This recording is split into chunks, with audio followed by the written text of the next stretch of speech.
Good afternoon. Today is June 9th, 2026, and this is the City of Prescott City Council voting meeting. Roll call, please.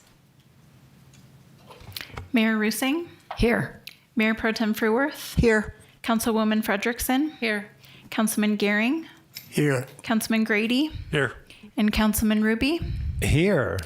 And Councilman Gambogi is participating remotely. I cannot seem to unmute him at the moment, but he is in the meeting. Yeah. So this is the first time that we've done a remote virtual meeting with a council member. So we might have a few technical glitches, so please bear with us. Thank you. Introductions and announcements. Okay, we have a lot today. It's summertime and things are happening. Let's start off with SR 89 nighttime closures. Please, everyone, plan ahead to support the design of the effluent and wastewater pipes and SR 89 projects. The consultant will be conducting geotechnical and survey investigations along SR 89. So starting in 2 weeks from June 22nd to Friday, June 26th. So 1 week, every evening from 7 p.m. to 5 a.m. between Fippen Trail and the Willow Lake Roundabout. This work will be occurring. SR 89 will be closed nightly in that zone. Detours will be posted. Drivers should plan to allow extra time. Local traffic will still be able to access properties from both roundabouts, but a hard closure is going to happen between Boulder Creek Lane and Twisted Trail. And so this work is being done every evening to reduce daytime impacts to travelers and residents. For more information, go to sr89improvements.com. The Prescott Fire and Central Arizona and Fire and Medical Authority are launching a community wildfire protection plan to help reduce wildfire risk and strengthen community resilience. Our region's wildfire hazard potential is 97% higher than communities nationwide, so being prepared and working mitigation now is important. Community input is essential. Residents are encouraged to participate by completing the Community Wildfire Protection Plan questionnaire and sharing it with neighbors. And so you can get that. Oh, this is not a really friendly website. https://bit.ly/YVKPYVT. And I know if you go on social media or probably on the city's website, you'll find a link, which would be a lot easier than remembering what I just said. All right, next topic, cybersecurity seminar, fraud prevention efforts. The Prescott Police Department invites the community to an upcoming cybersecurity seminar presented by FBI Special Agent Troy Coffer. It is Wednesday, June 24th at 10 a.m. at Yavapai College. The seminar is going to cover how to recognize scams, understanding online threats, and protecting yourself from fraud. In addition, the police department will soon launch a fraud prevention campaign focused on education, awareness, and community safety. So more information on the next phase will be shared soon. Goldwater Lake temporary closure happening for roadway improvements between the 15th and the 26th of June. Full closure of the entrance and exits during paving. Plan accordingly. For questions, reach out to Rec Services at 928-777-1121. All right, something fun. World Cup watch party and moonlight movie night. Recreation Services invites the community to a free family event at AC Williams Granite Creek Park on June 12th. Gates are going to open at 4 p.m. U.S. versus Paraguay will be live streamed on a big screen TV at 6 p.m. And then stick around for after sunset with your children, or if you like this movie as an adult, Air Bud World Pup will be playing. So enjoy an evening of soccer, movies, bounce houses, food trucks, family activities. Bring blankets and lawn chairs. No alcohol, pets, nor smoking are permitted.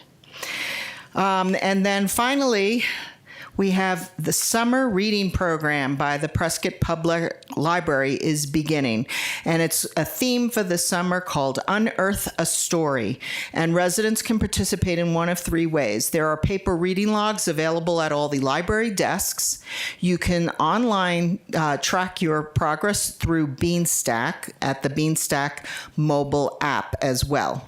So for youths age 0 to 18, there's reading challenges running May 21st to July 25th with prizes starting June 1st, and all prizes must be picked up by the 2nd. And for adults ages 19 and over, same kind of a program, June 1st to July 25th.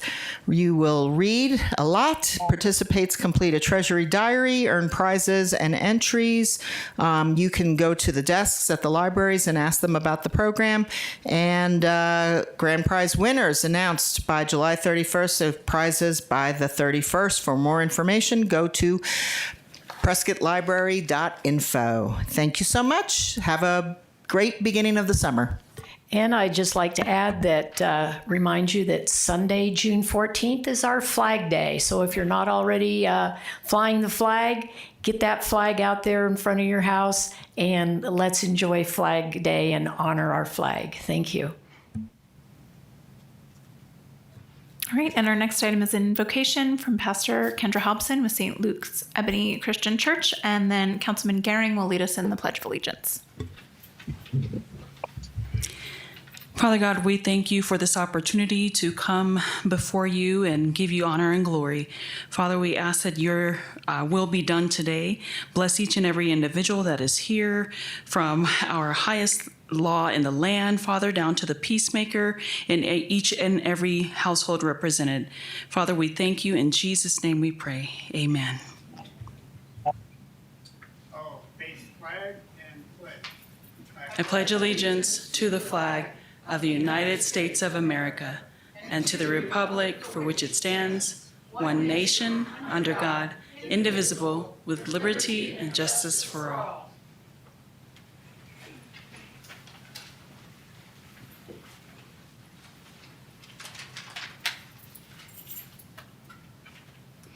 We'll move on to our open call to the public. The City of Prescott welcomes public engagement. Residents may comment and address the council regarding matters that are not included on the posted agenda during the call to the public. If you wish to speak, please complete a green speaker card and submit it to me prior to the meeting being convened. As a reminder, speakers are limited to 4 minutes, and the call to the public will be limited to 40 minutes in total. Citizens will be limited to addressing the council on the same topic only 4 times in total. If a topic has been addressed more than 5 times by different speakers, the mayor may limit future discussion on the topic.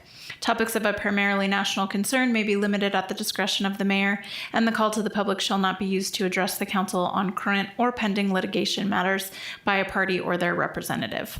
I do have one open call card, and that is from Greg Murray.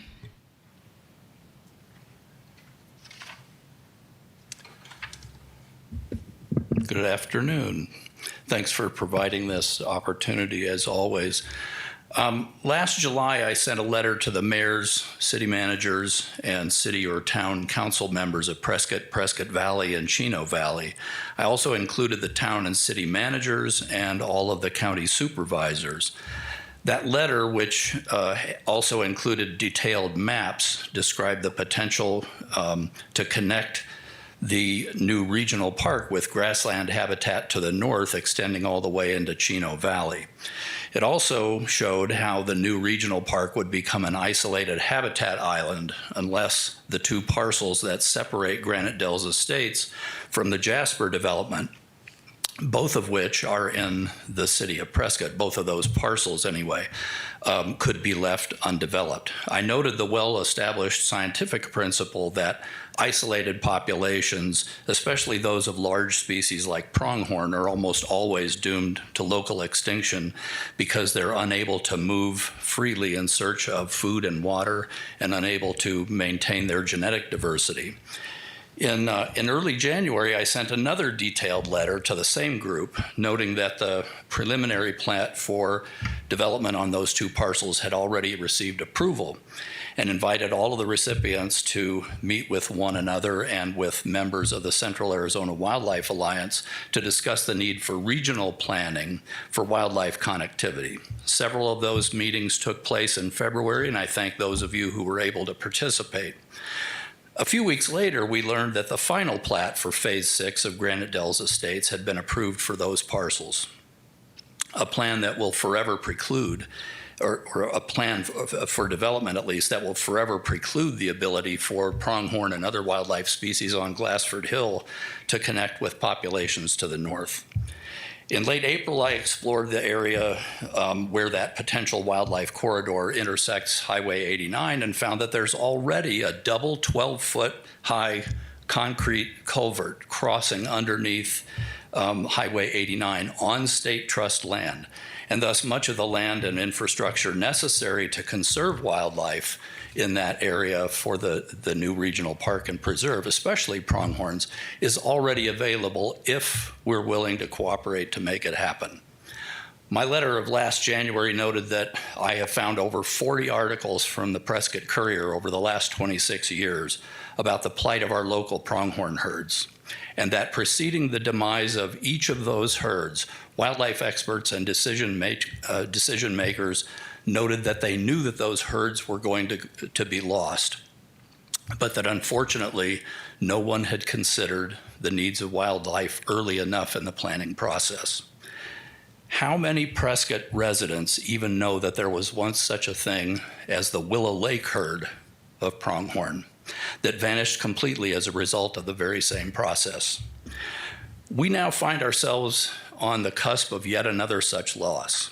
Is it again too late to do what we all know is the right thing, or will we have to explain to our children and grandchildren why pronghorns appear so prominently on our statues and logos in this area, even while they don't still live here?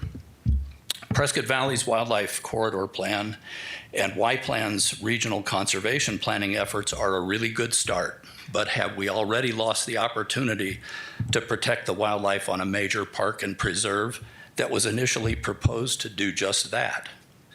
Or can city and county leaders, landowners, and citizens agree to cooperate now to keep more of our wildlife on the landscape and thereby enhance the quality of life for both wildlife and people now and into the future? Thank you very much. Thank you. I'd like to direct legal to give Mr. Murray a copy of HB 2447, where effective January 1st, the state legislature now allows preliminary plats and final plats to be approved without council's attention and solely by community development. So please give him a copy of that so it might help him understand what's going on. Will do. I am aware of that. I've seen it. Our next item is the consent agenda. We did receive a request from Councilwoman Frederickson to pull item E from the consent agenda, but outside of that, no other items have been pulled. So if there is nothing else, we can take a motion, Mayor, at your discretion on the balance of the consent and then go through item E thereafter. Frederickson here. I would move to approve consent agenda items 7A through 7D. Second. Please vote.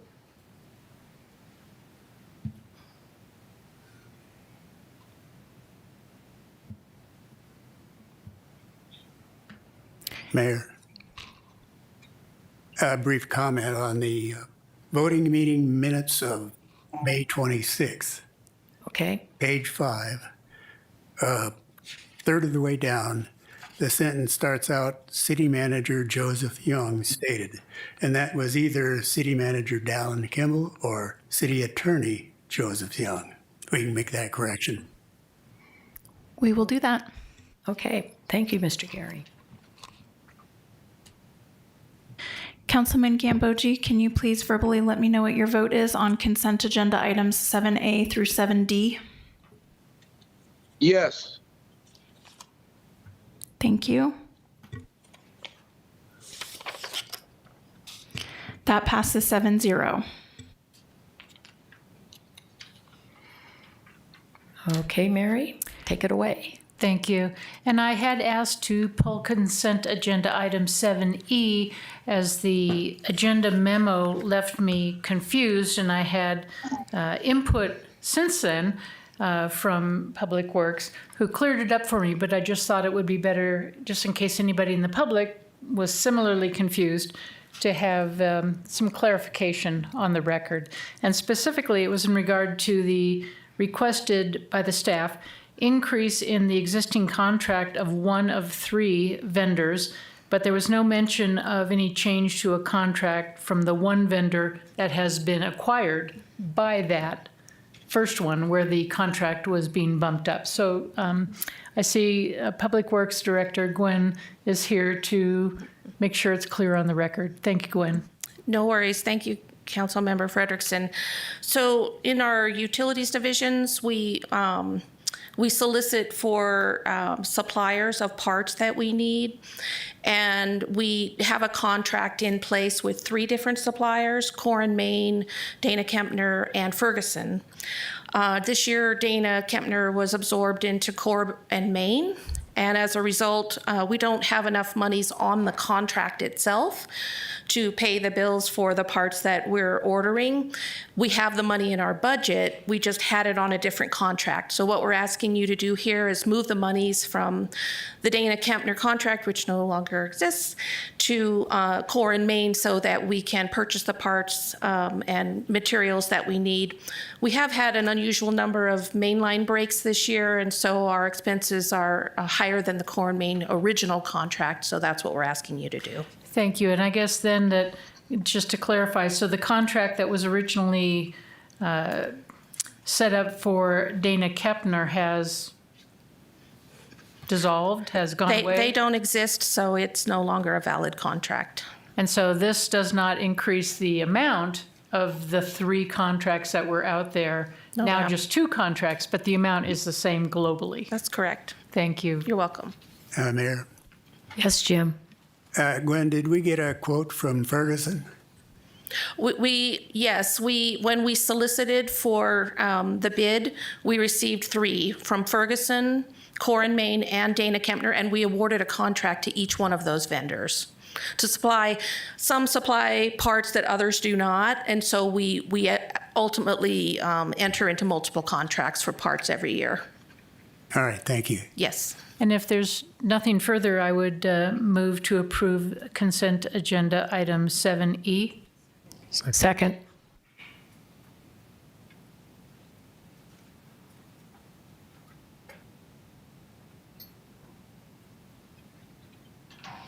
Councilman Gambogi, can you please verbally let me know your vote on consent agenda 7E? Yes. Thank you. Passes 7-0.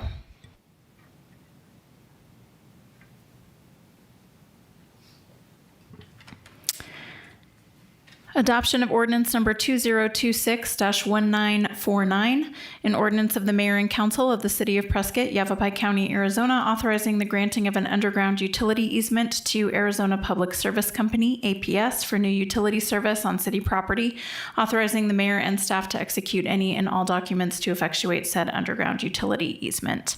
This is consent, so staff does not have a presentation unless there are questions from the council. Any questions? Do I hear a motion? I move to adopt ordinance number 2026-1949. Second. Please vote.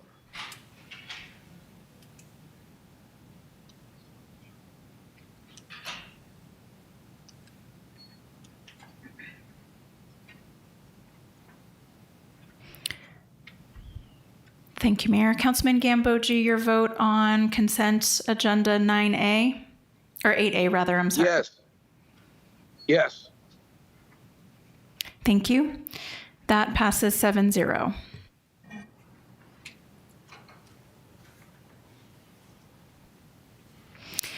Item 9A, adoption of ordinance number 2026-1948, an ordinance of the mayor and council of the city of Prescott, Yavapai County, Arizona, authorizing the purchase of approximately 4.12 acres of real property from Crosswind Leasing LLC near the Prescott Regional Airport, Ernest A. Love Field, including authorization to use the city's eminent domain authority.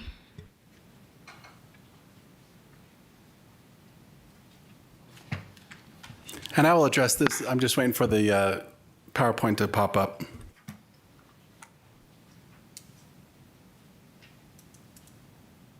All right.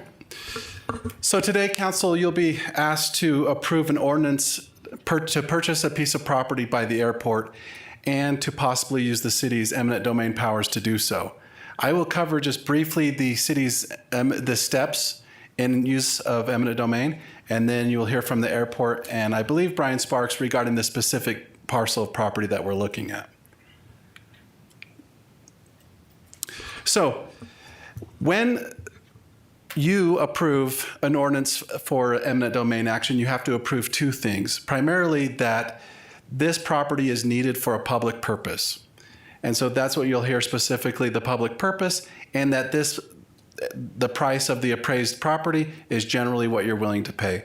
In this case, we identified a specific property that was needed and the public purpose for it, from which you'll hear from the airport, hired surveyors and appraisers to inspect and appraise the property, and have now moved on to the second step, which is at this point we are to make a written offer of before condemnation proceedings can begin. And you'll hear from the airport that there's been some negotiations before this point, but at this point, as I mentioned, we're asking council to approve the eminent domain process, which means that we send a formal written offer based on the appraised amount and any possible damages that we see to the property owner. At that point, the owner may hire their own appraiser or attorney and begin negotiations for that period of 20 days before step 3 occurs, which is the filing of a condemnation lawsuit in the Yavapai County Superior Court.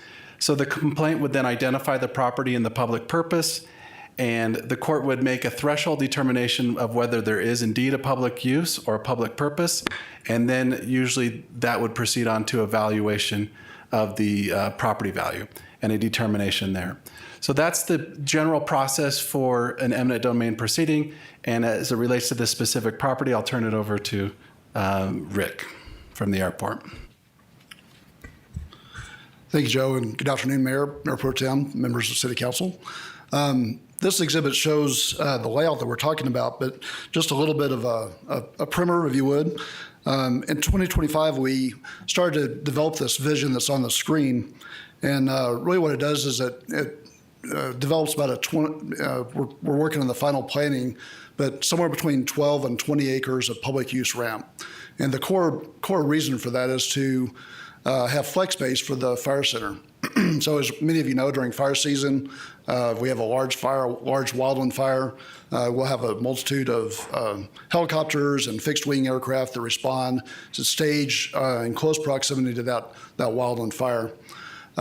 This has been kind of a deficiency at the fire center for many years. We've talked about creative solutions. We hosted a legislative day last year. Our state legislators and representatives came and looked. They toured the fire center, and they agreed that really there's a deficiency that could be fixed and an improvement that could be made with public funds for northern Arizona. So this is really about building a ramp that's proximate to the existing fire center. It includes forest parcels you see on the screen there. The 2 pink ones are owned by the city, part of the W parcel, if you will, and then 2 are privately owned. So that's kind of the context. The other remaining background piece I would give you is that the state responded with our plea and our request, and they granted a warrant of $3.5 million in the 2026 budget. So that money's been allocated through a warrant, transferred to the city, and so it's in our account to begin this process. It's really a first phase. In that first phase, we'll assemble the land, we'll do planning and design for the project itself, and then ultimately build the ramp and the facilities that support this really essential public service for northern Arizona and the region. On this slide, a couple things I kind of point out is that, again, the vision is being refined. And I'm sorry, if you go back one slide, Sarah, jumped too fast for you. So the black area you can see is the ramp, but really the important part is the proximity to the fire center. And really the shared use. We know that this is a seasonal activity, so being good stewards of the public money, we want to make sure it's flexible enough to do a variety of things. It can support a whole lot of helicopters or a few less large helicopters or the fixed wings, the large air tankers that operate here. And ultimately, as we extend the runway and we improve the taxiway, set the stage so if there is a need for the very large air tankers, we're ready and capable of supporting those aircraft as well. So flexibility is very key. Again, the fire center and just the different aircraft. The next page shows, next slide if you would please, shows the W parcel and the project overall. The triangle on the kind of the bottom left is the triangle we just talked about that had the ramp on it. I think the significance of this slide is that the intent is to extend that runway, shift and extend the runway, and at the same time straighten out the taxiway. So currently we have helicopter operations that operate from the dirt. They're in unimproved situations. We have fuel trucks on the dirt. The helicopters operate from a kind of some seasonally used taxiway, if you will. All that's going to go away. So the plan B, if you will, if we didn't assemble this land that gives that full utility and flexibility, would be to jump around to those white boxes you see, other portions of the W parcel. What that kind of eliminates, though, is that proximity to the the fire center. It also makes the project much more expensive because we'd have to extend taxiways in that direction. So finally, before I answer any questions that you have, or for me or for Brian, either one, is that we have, as Joe said, had good conversations with a seller that went back to 2025. As we started to assemble the vision, we talked to the local real estate community and identified this parcel and started inquiring. Unfortunately, it was purchased before they had the chance to buy it with the warrant funds that were in place in September. But we began the conversation in good faith, had efforts about appraisals and what the land's worth and how we might acquire that for this public purpose. At the end of the day, the current landowner purchased the parcel in June of last year for $550,000. We went through the appraisal process, and it was appraised at $620,000. As the conversations went on and second appraisals were discussed, the purchase price was much higher. And so at that point, the negotiations kind of broke down. I think that there's certainly an opportunity to continue that. But as the city attorney said, because this has a public purpose and it's very essential to the assembly of lands that helps the fire center meet their mission, we feel like we want to have all the tools in the toolbox. So let me stop there and answer any questions that the council may have of me or Ryan. Any questions? I just would like to comment that Arizona is a very strong private property rights state, and I personally support private property rights. And so this is something we're not entering into lightly, but we realize that this is a very critical public safety use that we need to keep the region, not just Prescott, safe. So continue. Yes, ma'am.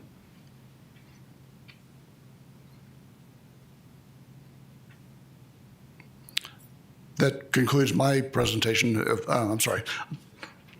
Joe, anything else to add?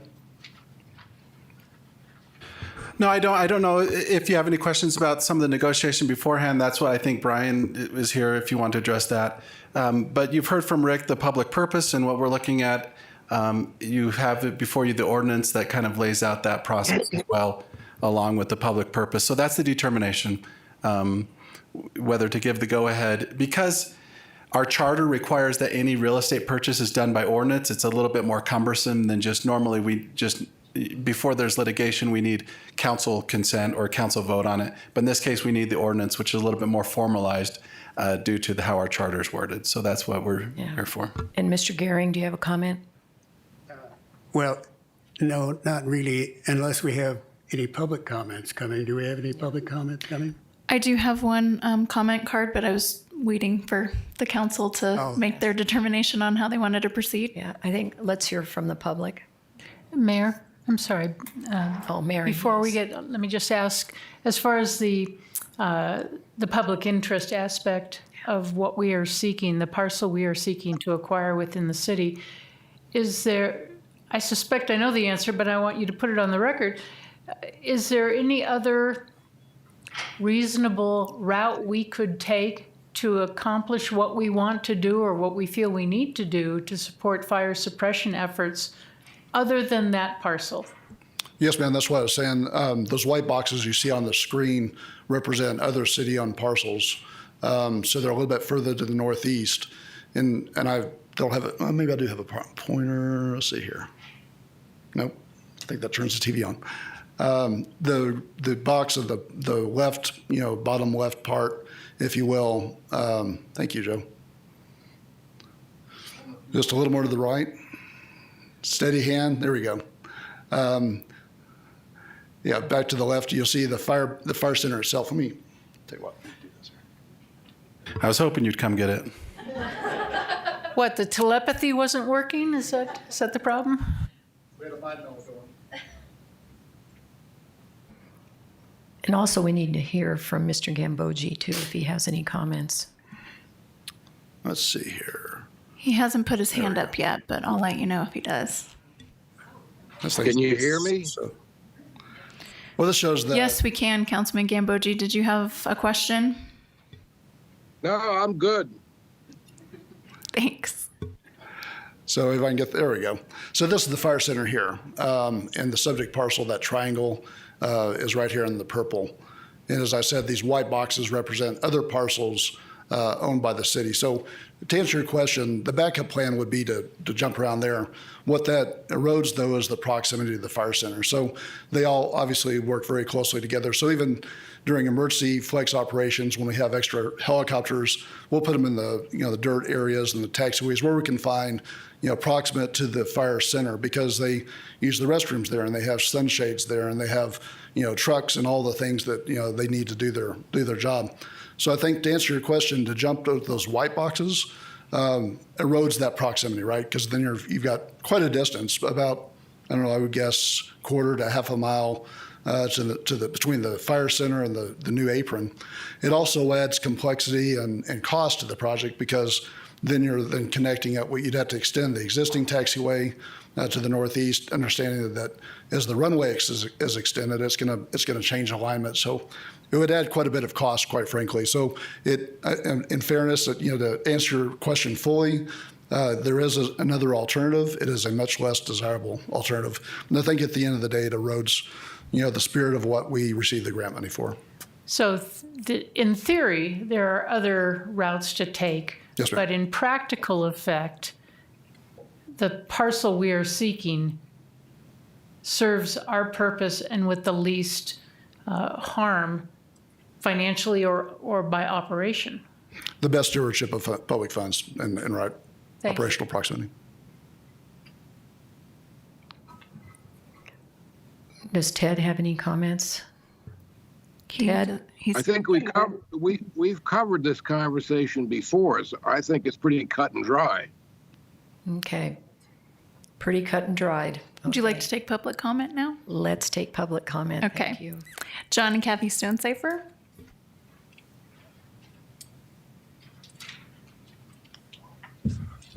Well, good afternoon, Mayor and Council. Thank you for this opportunity to speak. We were a bit surprised. I just returned from my 60th birthday celebration in Sedona. We've been gone for about 5 days, and found in the Prescott Courier that this eminent domain situation is on your desk. It was our understanding that there was a workaround as described in the upper 4 or 5 boxes by the airport manager, Mr. Kreider, and that our parcel was going to remain in our possession. I've been in Prescott for 28 years doing business as Guidance Aviation, Helios, Prescott Wing and Rotor, amongst other businesses, including Crosswind Leasing that holds that parcel. Ironically, that parcel was purchased to support public service. We are an operator for the United States Forest Service, and about 60% of our revenues come from firefighting. And so helicopter operations and firefighting are our very nature. That's a big piece of our intended use for that property in a public-private partnership. We're in a public-private partnership with the Forest Service. We've been in one for many years, leasing space on the Prescott Airport and successfully doing so. I also operate a pilot school here in Prescott. I've operated a couple of collegiate programs in the United States. We have supported the Sheriff's Office in Yavapai County. We gifted the county a helicopter about 25 years ago. We've operated that aircraft safely with probably close to 80 or 90 rescues under our belts. And we did that in a voluntary basis with Yavapai County. In addition to that, we've worked for Arizona Public Service, Salt River Project, Western Area Power Authority, maintaining the utility lines throughout this county and throughout the city of Prescott. We've been a strong supporter in that line of work. I could go on. We've flown tens of thousands of hours safely in this community. We've adopted a Fly Neighborly program that we've insisted that other operators follow on this airport. We operate under a letter of agreement with the control tower. We've done that safely and successfully for 30 years. Better part of my career. I just told you I just turned 60. That makes 42 years I've been in this business. I've been a designated pilot examiner with the FAA for better than 10 years. I'm considered an expert in the industry, and I don't want to take too much time here with my background, but I've got a substantial background in helicopter aviation. Our intent for that property is actually synergistic with what the city's trying to accomplish here. It's just I'd like to do it privately, because if I privately own that property, I can afford to make a better investment in better facilities. The other piece of this is, of recent, we lost one of our properties, the old Forest Service building adjacent to our current operations, and that is now inhabited by a fixed-wing operation. The term of our lease expired early. And long story short, I've been a strong believer in helicopters and fixed-wing operations should not be commingled, ever. It's dangerous. And when that fixed wing operation came in, I voiced to the airport authority that I didn't think that was a good idea. We had bid an almost identical number on our previous property, but we were not awarded the property for various reasons. And it's made our current space where we currently operate helicopters in support of firefighting, in support of law enforcement, in support of utilities, in support of pilot education, in a way that I think is hazardous.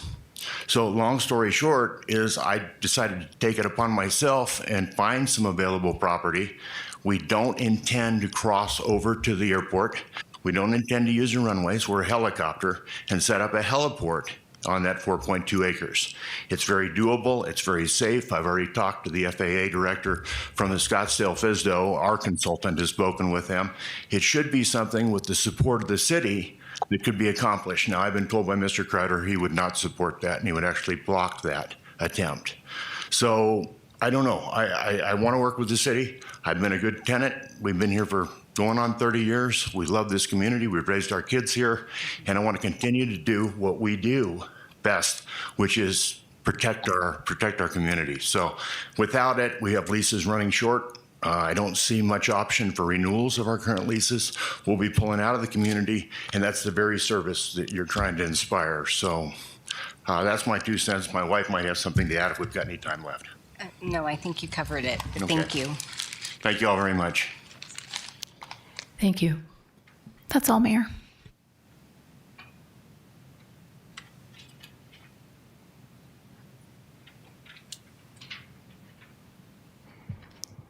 Any more comments from legal? No, I don't have any comments. I have sort of the background on how the process works. The background in terms of this specific property, you'll have to hear from the airport. But I think you heard reasons why there's a public purpose. You've heard from the current owners of their objections, and now it's sort of within council decision-making whether the public purpose is worth going forward with the acquisition attempt. Yeah. And the property's current vacant, right?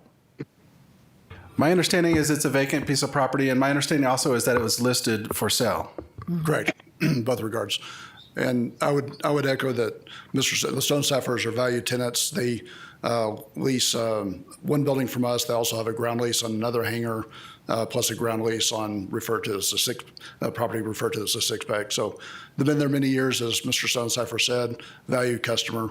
The discussion broke down, though, when my understanding is that they had another buyer for the property. So back to the point about the helicopter operations on that parcel, there was a PAC, just for full disclosure, there was a PAC request that went through last fall, shortly after they purchased.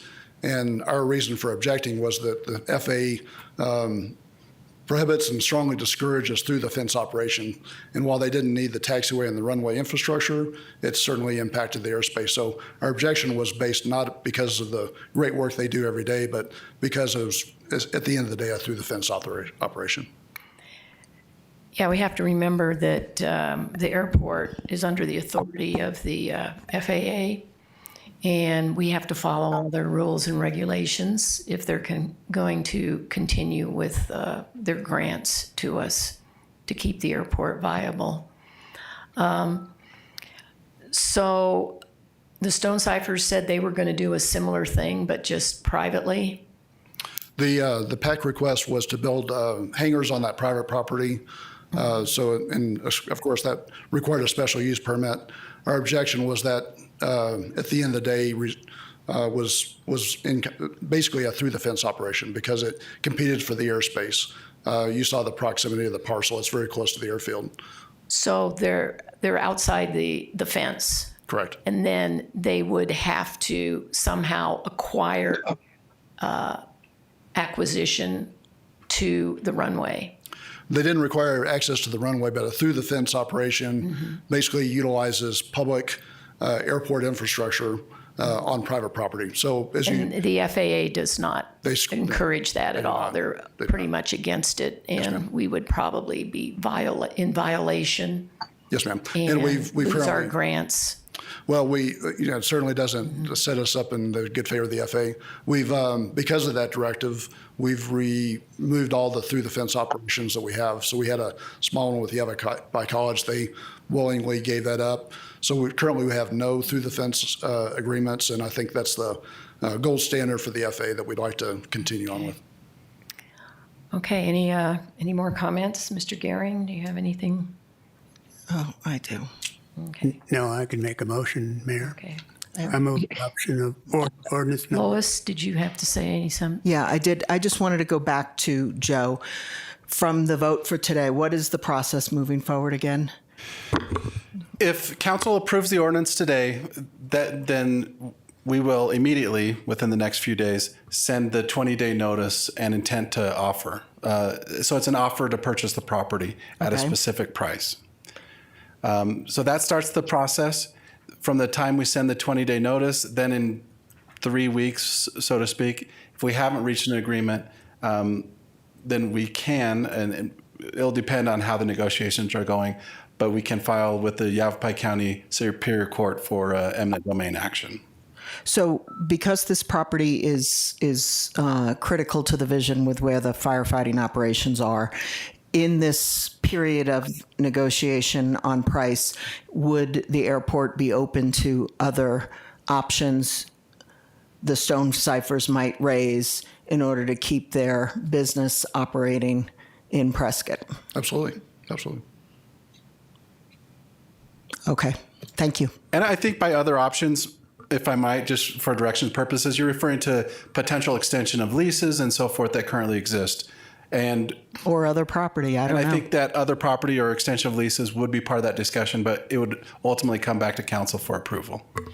So I think we should say that we should not give up and leave no stone unturned and look at all the options with the Stonecyphers, because we take a eminent domain very seriously, and it should only be the last resort. Understood. Thank you. Okay. Do I hear a motion? Mayor, I move adoption of ordinance number 2026-1948. Second, please vote.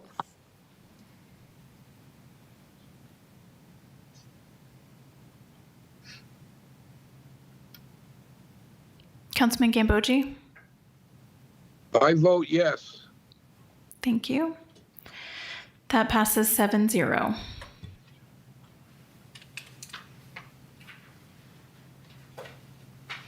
Item 9B, adoption of resolution number 2026-1984, approving the tentative budget for fiscal year 2027 and setting the public hearing for the final budget, expenditure limitation, and tax levy for the city of Prescott. Good afternoon, Mayor and Council. Lars Johnson, Finance Director. As the clerk read, today on the agenda is the tentative adoption of our fiscal year 27 budget, which starts July 1st.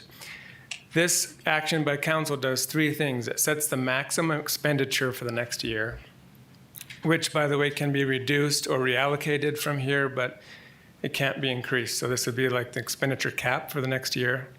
It also sets the public hearings on the budget and then authorize us staff to notify the public when those hearings will occur and then publish the required notices in the local newspaper. A quick note is if you look at the exhibits attached to the resolution, you'll see schedules A through G. That's the official forms that the State Auditor General requires municipalities to publish their budget on. Schedule A is the only schedule that will be published in the newspaper.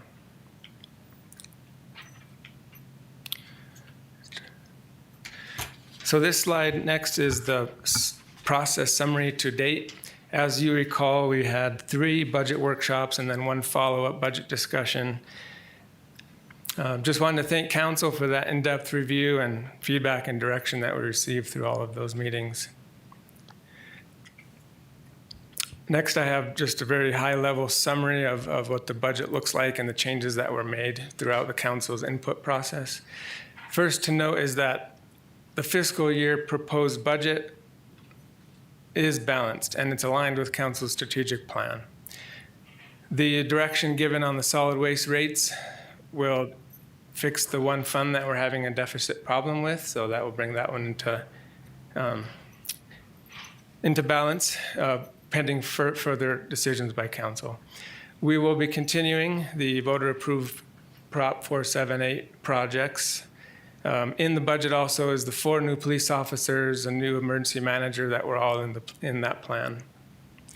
Police compensation adjustments and recruitment incentives are included in the budget to make progress towards full staffing. We, in the budget, have established capability to create the standalone court operations and the facility improvements.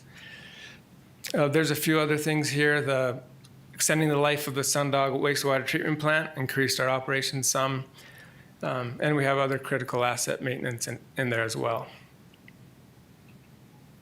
The 5-year capital plan. Yes. Excuse me, Lois. Yes, if you go back to the previous slide. One of the things we talked about at previous meetings is to do a reconciliation on Prop 478, what we promised the voters and what where we're currently at. And we have begun doing that work. I've been in meetings with you all, and we've agreed that that will be published. I would like to see that published and publicized prior to the final vote coming up at the end of the month. So hopefully that will reestablish or establish that we're following the process that we promised we would. Yeah, so we're working with the city manager's office to get that fully vetted and given to the full council and public. Because I think that's critical before we vote on the final budget, that everyone's crystal clear. Jim? Lars, on the, I just noticed in the pension funding policy that annually the council reviews the funding balance remaining in the general fund and can use that to transfer to the retirement funding for fire and police. Did we do that? Was that done last year? We did, last fiscal year, we did allocate funds towards the unfunded liability. I think it was around 800,000. I don't have the number exact. What's remaining for the unfunded liability for fire will be paid off from the state allocation. So this last fiscal year in July or August of 2025, the state gave their last final remaining contribution for the unfunded liability. That was a result of the hotshot tragedy that the city faced. So that will pay off the fires portion. The police portion we're expecting to pay off actually after the vote today. This week we'll be wiring the remaining. There's $711,594 unfunded remaining. So once that's in the funds, we will have an updated actuarial report that we'll receive in the fall, and we'll see where we're sitting. We're expected to be 100% funded or even exceeding. Okay, thank you.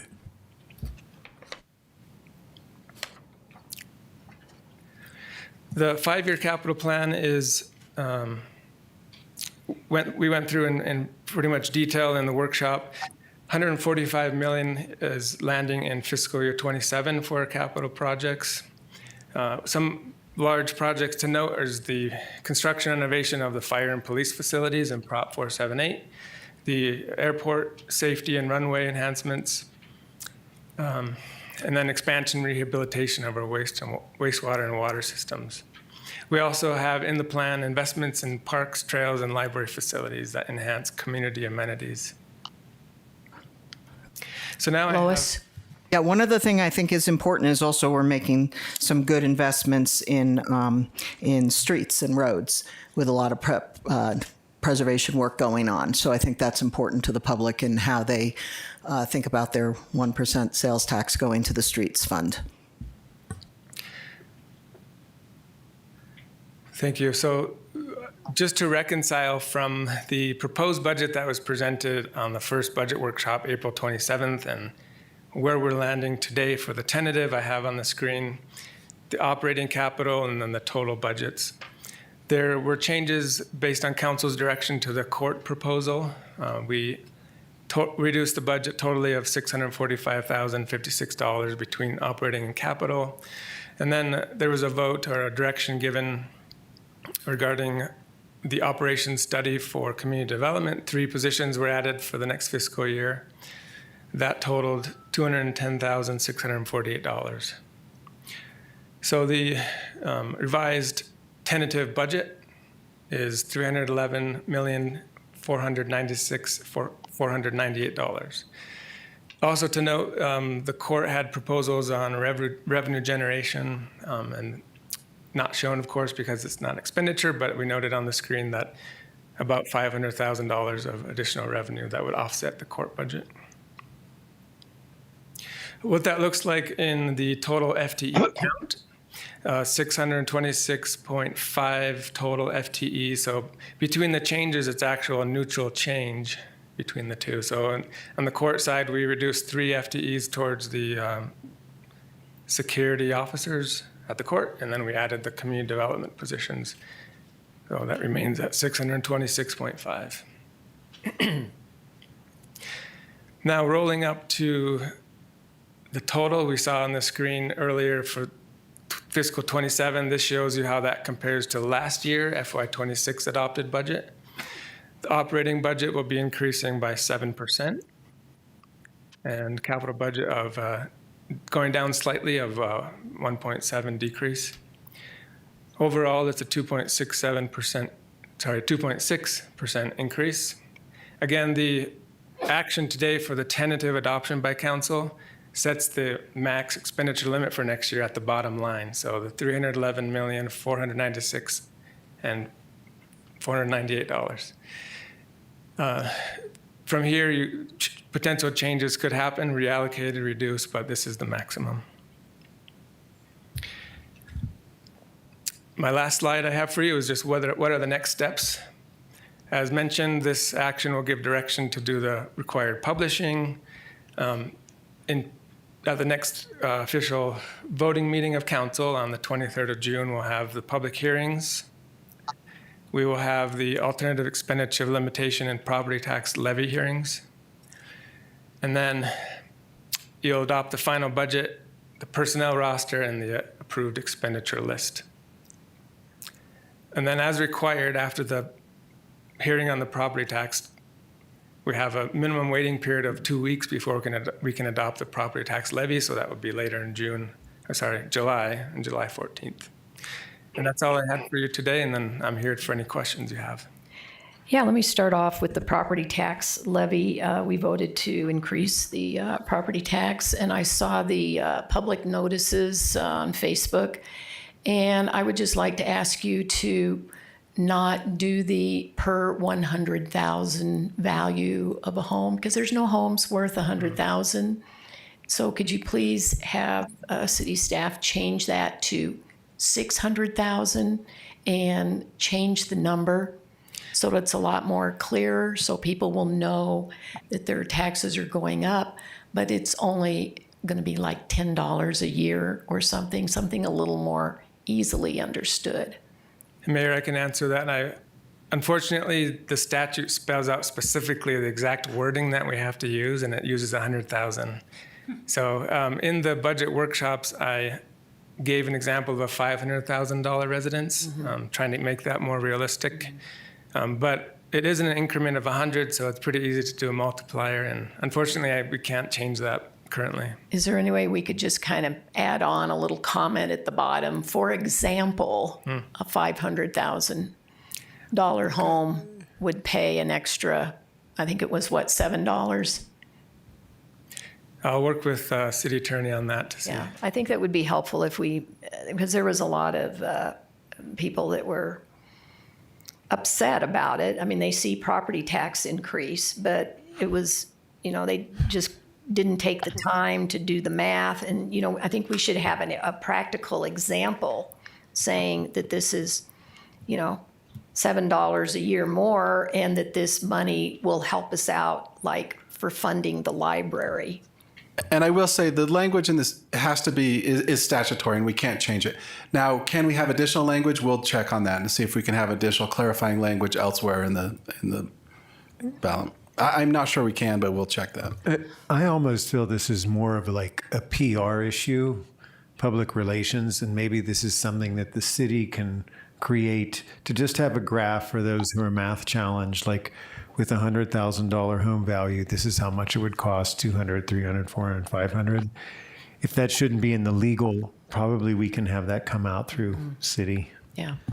Because, you're right. We have public comment period, and we need to be as transparent and as clear as we can, because it's a property tax increase, and we need to have an example to explain it to the public. Another thing that we have our 5-year CIP plan, and I saw that the property and evidence storage facility was coming in at being budgeted $48 million. So I went online and contacted the city of Mesa, and because they just built a new property and evidence center storage facility, and it's Mesa has a population of 533,000 people, so they're about 10 times the size of Prescott, and they built a 31,740 square foot property and evidence center for $23,855,000 and change, which comes out to about $751 and change per square foot.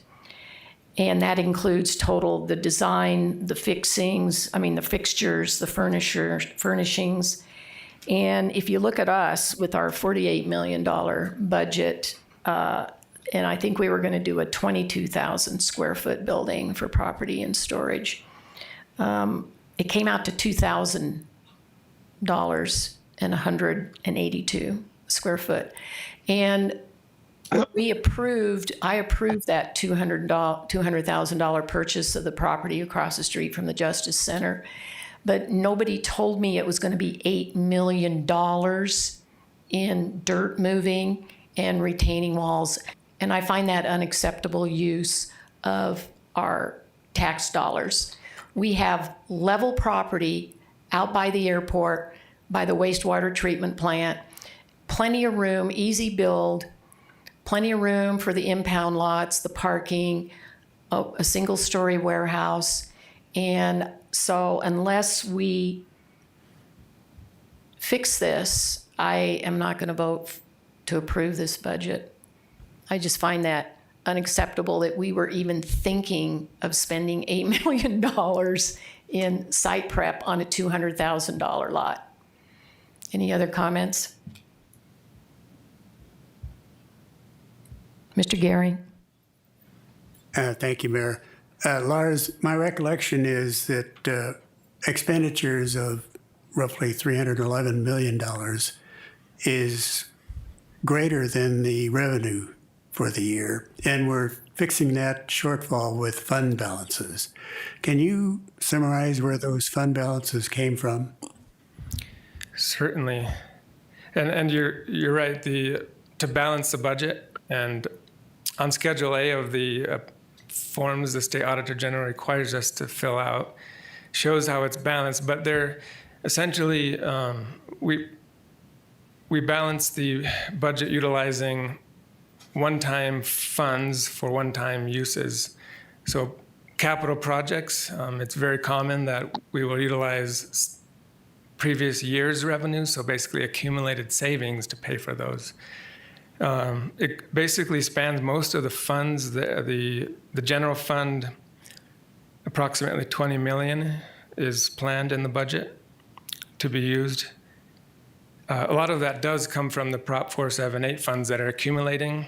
For example, we've had a revenue over expenses that goes into a savings account that we then use in the future years to pay for the projects. So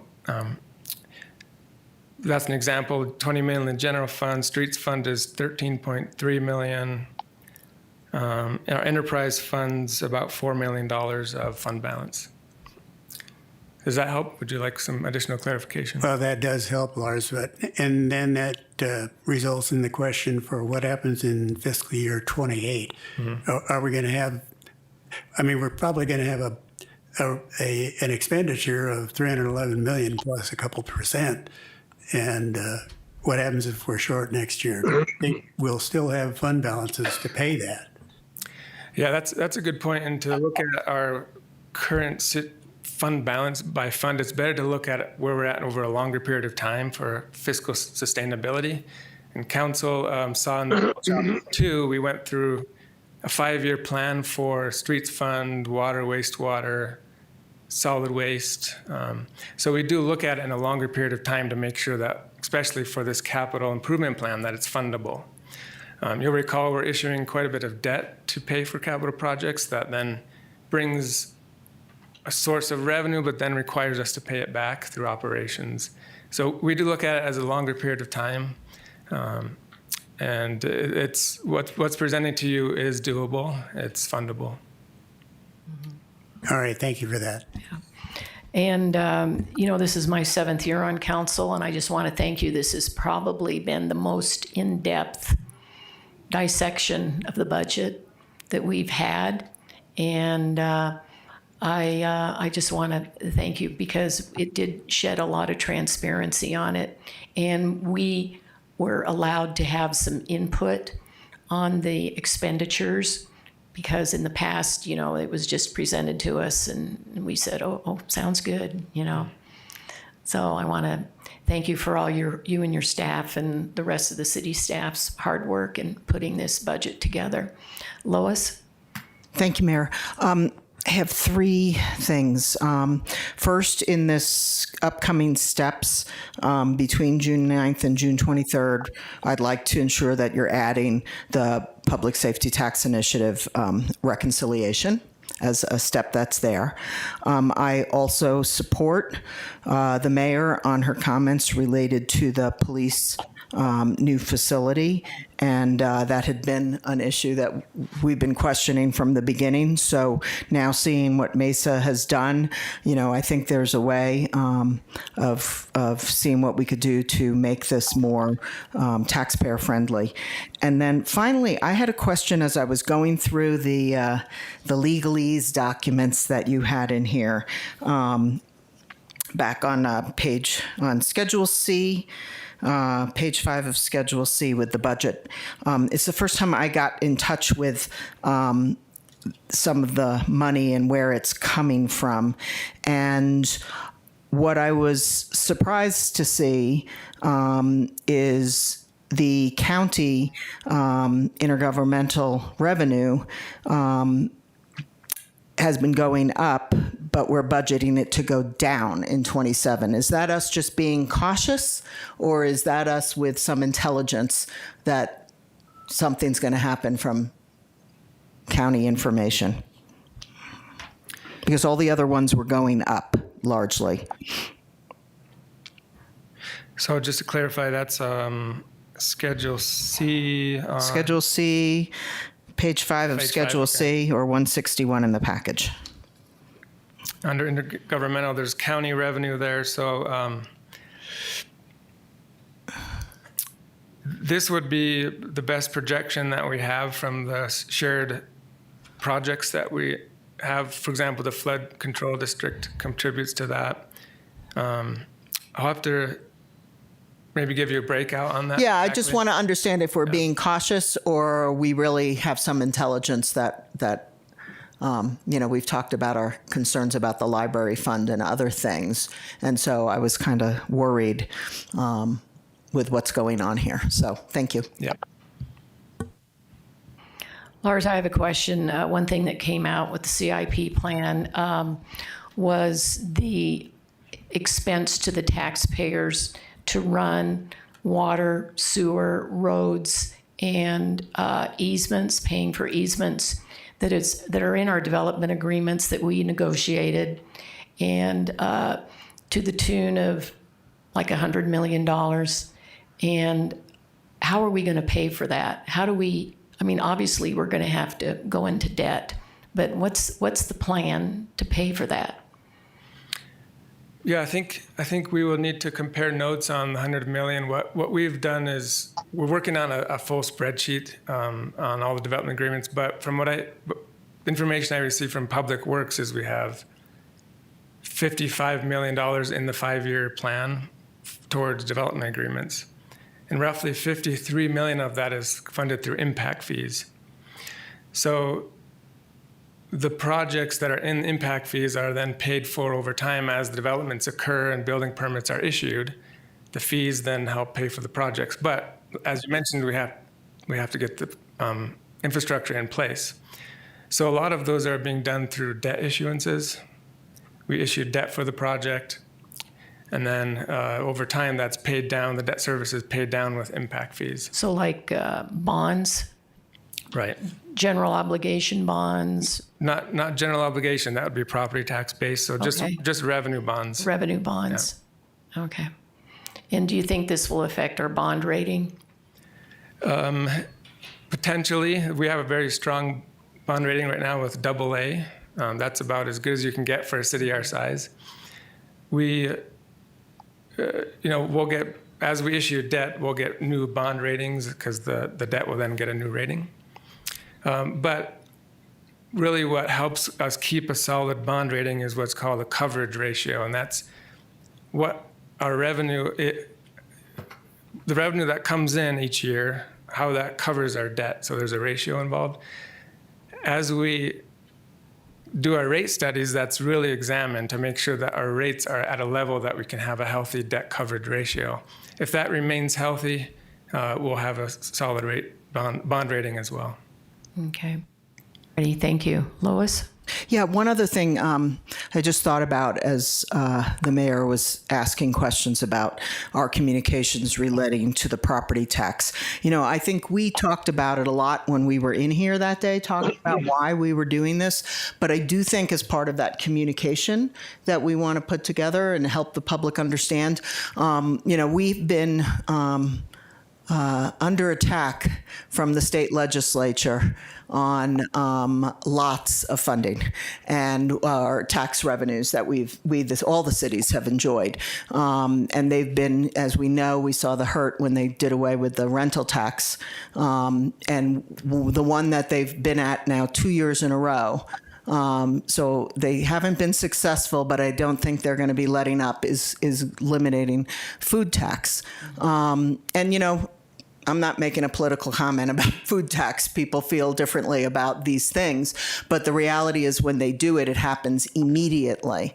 And the other thing that, and thankfully it hasn't happened because we have two rocking legislative LD1 representatives who have literally thrown their bodies in front of the train, and other people have followed them. So I just, you know, shout out to Quan and Selena for the work they've done to help us thus far. But you can see the train is coming. It's coming.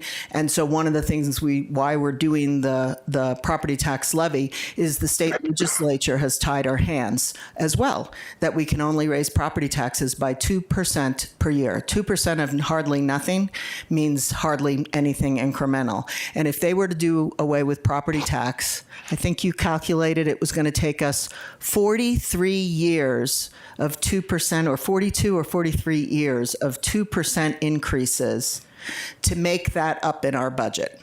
So what that would mean is overnight we would start slashing services. That's the only choice we would have. And so this was a decision by this council to, you know, it's not much. The numbers are not much, but if we don't start on the journey of where we see the state legislature is going to, we'll be that many years behind on trying to protect our quality of life here in the city of Prescott. So that's why we're doing it, not because we like to raise taxes. It's just something we have to do to protect the city. And our sales tax rate is, or TPT, is 9.3%. And every city and town in the state sends 5.6% of their taxes to Phoenix to maintain the state, keep their lights on. And last year we sent down $123 million to the state. And how much did we get back? About like 28 million. I'm sorry, I don't have the number anymore. Revenue sharing funds and the HERF funds. So they kept a lot. And we're definitely paying our fair share to the state of Phoenix. And it would have been helpful to have kept some of that, but we're doing the best we can. Any other comments?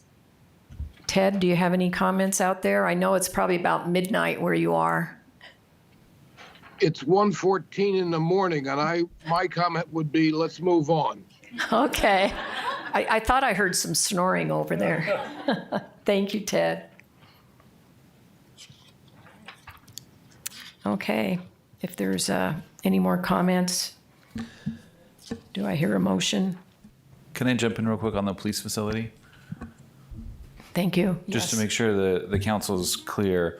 So what is in the budget for FY27 is a little over it's 10.96 million budgeted to be spent in FY27, and then we can continue to work on total project and siting and all that kind of stuff before we start spending that money, so that we're comfortable before we move forward and update in the future. We can update those out years, but all that we're talking about for the FY27 budget is that 10.9. And was that going to be spent on design? The full 10.9 is not design. Yeah. It's usually design is $1 million or $2 million, and the rest is. I just want to make sure we're not spending millions on designing on the side of a slope. Right. So we'll bring Yeah. those contracts back to council so that we can have those conversations and make sure that we're getting it done the way that fits the community. Okay. All right. Thanks, Dalen. Any public comment on the budget? None, Mayor. Okay. I don't want to hear any complaining out there. All righty. Do I hear a motion? Mayor, I move to adopt resolution number 2026-1984. Second. Please vote.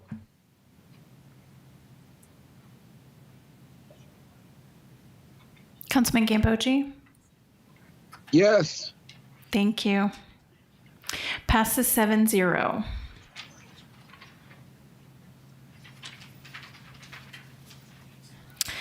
All right. Item 9C, approval of ballot language as recommended by the Charter Review Committee for amendments to the Prescott City Charter to be included on the November 3rd, 2026 special election ballot. We do not have a slideshow or specific presentation for you on this item. Everything was included in the packet.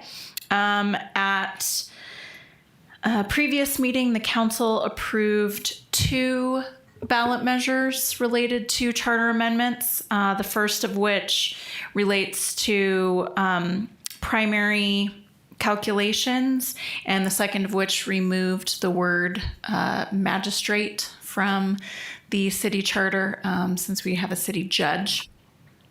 So we don't need that language in there. These additional proposals from the Charter Review Committee come after a number of meetings of the group over the last few months. And the first is some cleanup language to Article 11, Section 4, which pertains to the city court. And Joe is going to touch on that as well, because there is we received communication with regard to some possible revisions that we would need to make to that. So that was not included in the packet. That's what you see on the screen that IT is bringing up for us, and Joe will touch on that. The second proposal relates to development agreements. Would be an additional section added to Article 8 of the charter. And the third proposal is related to that, related to the second proposal, would amend Article 1, Section 3, related to powers of the city. And Proposal 4 relates to boundary provisions in development agreements. And proposal number 5 would amend Article 8, replacing Section 2, which was a previously deleted section, to add in requirements related to acquisition of real property as it pertains to appraisals and valuation.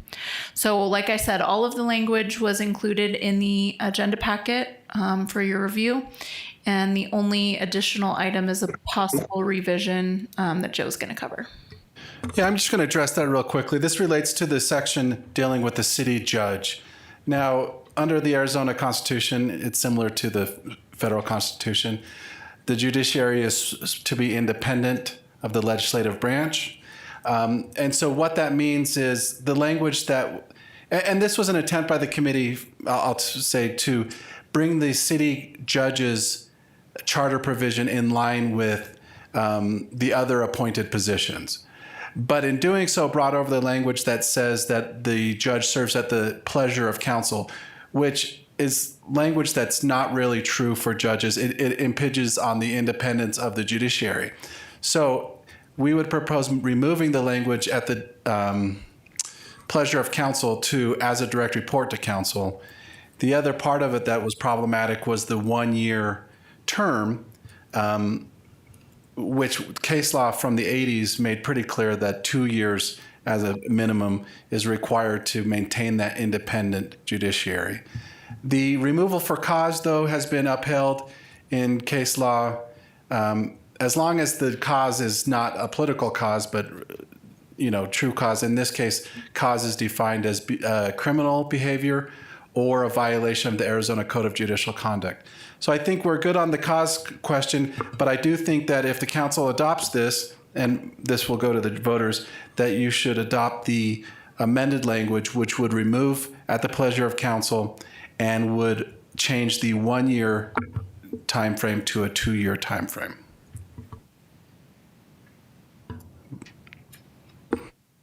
Yes, Lois. Joe, I have no problem with those suggested changes. But I do think it's important to have in here, even though the contract is every 2 years, the term is every 2 years. I do think that we should have an annual performance review between the judge and the city council. And I think that helps us work our way to whether to renew the contract after the end of the second year, because we would have had 2 performance reviews and we're being absolutely fair and all those other kinds of things. So That was my suggestion. In that case, the language would be, shall serve as a direct report of council with a contract to be reviewed every 2 years, but an annual performance review. Something like that. That language we can do. So it's not at the pleasure of, but it is that, we're not surprising someone, have never talked to them, and then 2 years later we decide not to renew the contract. I don't think that would be fair behavior. And we can do that. That actually would be consistent with what we currently have in our charter. There is a requirement that the judge present every year to council. I will say that, as far as I'm aware, that rarely happens. But it is a requirement of our charter. Mr. Young, if Yes. I had made the same kind of note myself that an annual review, but the contract renews in 2 years. So is it a matter of saying that the performance will be reviewed annually and the contract renewed every 2 years? I actually think it's more a report, an annual report from the court, and that council will give feedback. Because we wouldn't really be reviewing annually the contract. The contract will be what it is until the renewal date comes up. Right. But annually, we would either be reviewing the performance or just getting a report.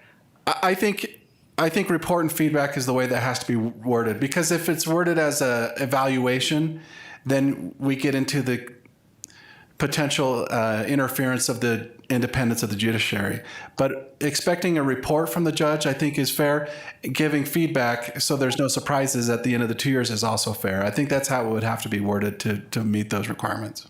And I think what we can do, if the council's comfortable with this, is the ballot language for this particular item, if you'd prefer, could be adopted on June 23rd, so that Joe and I can tweak based on feedback. Good. We can bring it back, and I'm still within my deadline needs for ballot language to the county, if the council would be more comfortable with that. And Mayor, Councilman Gambogi does have his hand up. Mr. Gambogi. If I count correctly, there's 1, 2, 3, 4, 5 charter amendment proposals. Is that correct? That is correct. And is this all or nothing at all? They're all individual. They're all individual, so you could, So we're going to vote on these individually. Correct. Thank you. I should say that the public will vote on these individually. If you want to make a motion that has more than one proposal in it for approval, you can do so. But I think, as I mentioned, I think that proposal 1 needs a little bit of tweaking. You can give us direction to do so, but I think it probably makes more sense to update the language and bring it back for council approval. I'd like to hear from the city attorney concerns. I think having an independent judiciary is very important. And so do you have any concerns with this language or this proposal? I have concerns with it as drafted. I don't have concerns with it changing. I think it is important. A city court judge, I don't think needs a lifetime appointment like the Supreme Court had. So most elected judges have 4-year appointments. I think a 2-year appointment is allowable under the case law, and I think it's appropriate. But I do think that the removal during the 2-year term needs to be limited under the Constitution. And limited to the cause that we have here, I think is appropriate. And that council can go a different direction at the end of 2 years. So I don't have a problem as long as we update the language. Are there any concerns around the timing of that 2-year term in relation to when a new council would come on? As it currently stands, the current 2-year term ends at the end of this year. So at the end of it's at the end of each even numbered year. And I think that's actually pretty consistent or fits in pretty well with when we currently have our elections. That means a council would come in and have a year of experience before having to make a determination on a judge's contract. I think it actually works pretty well. Thank you. And I'd like to comment that one of the wording changes that the Charter Committee did, originally the judge didn't even have to be an attorney or licensed. So this is one of the additions that they added, that the judge must be a licensed attorney and in good standing. So I think that was a very important addition, because one of the goals of the Charter Committee was to make sure the amendments provided more transparency, clarity, and updates to the charter.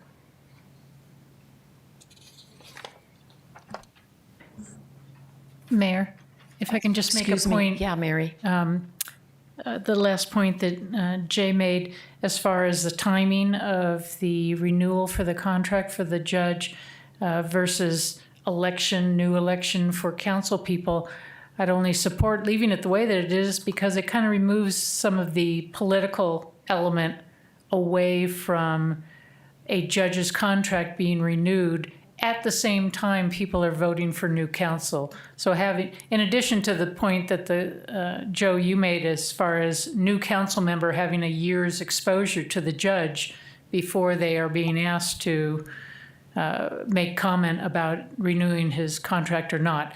But I do like keeping it in even numbered years and then council elections in odd numbered years for those two reasons.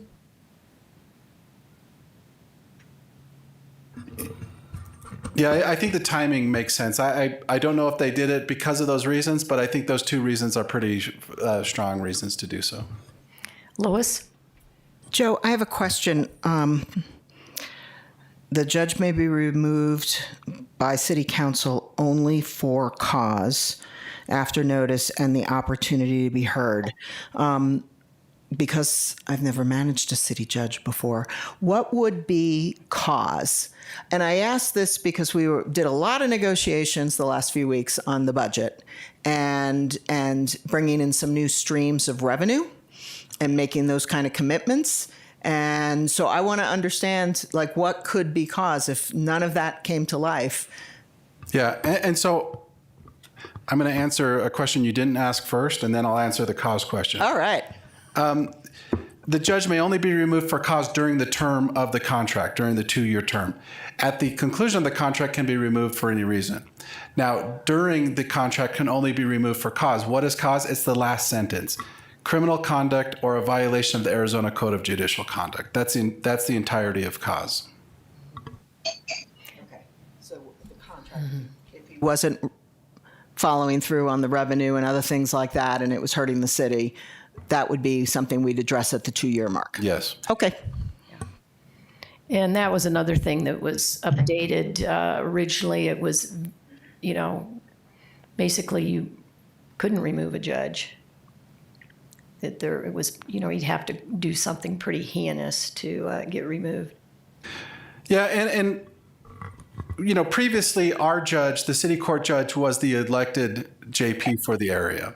And so the judges would have their elections every 4 years, and they would fight it out, and then we would kind of be, we'd be stuck with whoever won the election. At this point, we're no longer tied to the JP. The council can have many reasons why they might want to go in a different direction at the end of the 2 years, but during the 2 years, this establishes that they're independent and can operate independently.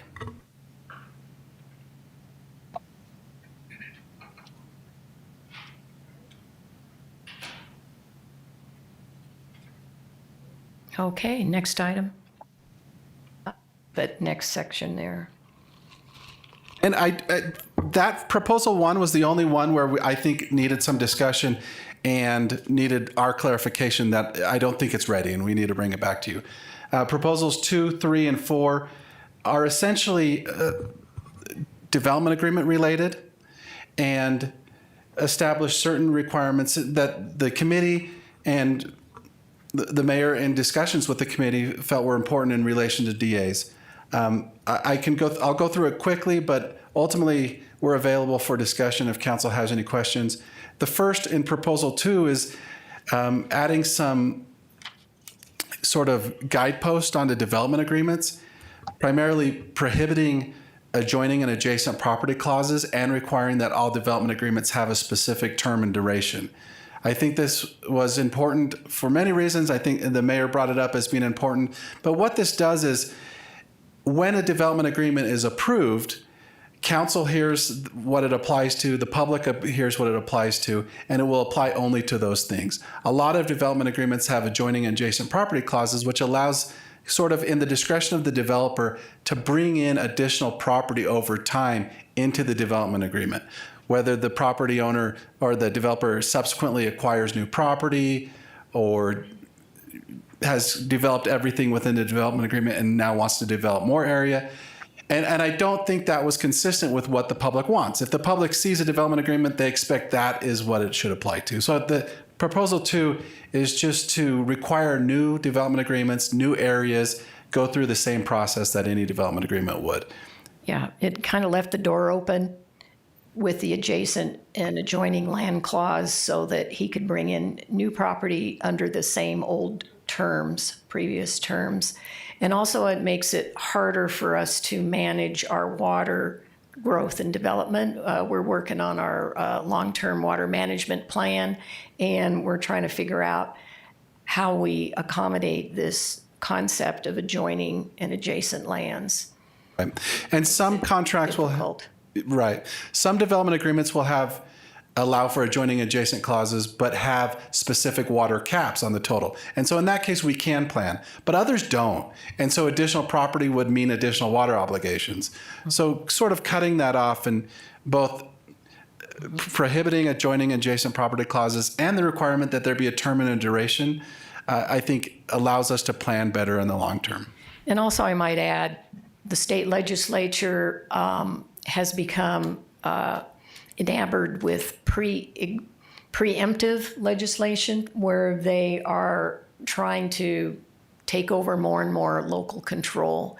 And, your local city government is at the level where you should have the biggest voice. And unfortunately, that is being silenced. So this is one reason why we need to put these amendments in the charter. It's the people will vote to put these amendments in the charter, and only the vote of the people can change them or remove them. That's great. Lois? Thank you, Joe, and thank you, Mayor. I'm totally supportive of A and B. I have one question about C. I understand what we're trying to accomplish, and I absolutely get it. But given the wording that is there, could a future council sign a development agreement that sets out terms as 100 years? Yes. So a council could do that. And we had originally had I think it was 35 or a year maximum duration or expiration date. We then changed that or played with the defined date a little bit and ultimately removed the date and just requires that there be an actual defined term and expiration date. It does allow for a very long one, but I actually think it's better in this format, even though it would allow maybe a potential future council to have a very long term. I think that's better than not having any guidelines as it relates to terms at all. Well, that's where I'm going. I'm like, we've gone as far as to say we need to have defined terms and guidelines, but then a future council could say, I don't get your intent. I don't want to agree with your intent. So we're going to set this contract for 100 years. And I just think that's way too open-ended. I don't know that we've gained anything by adding this.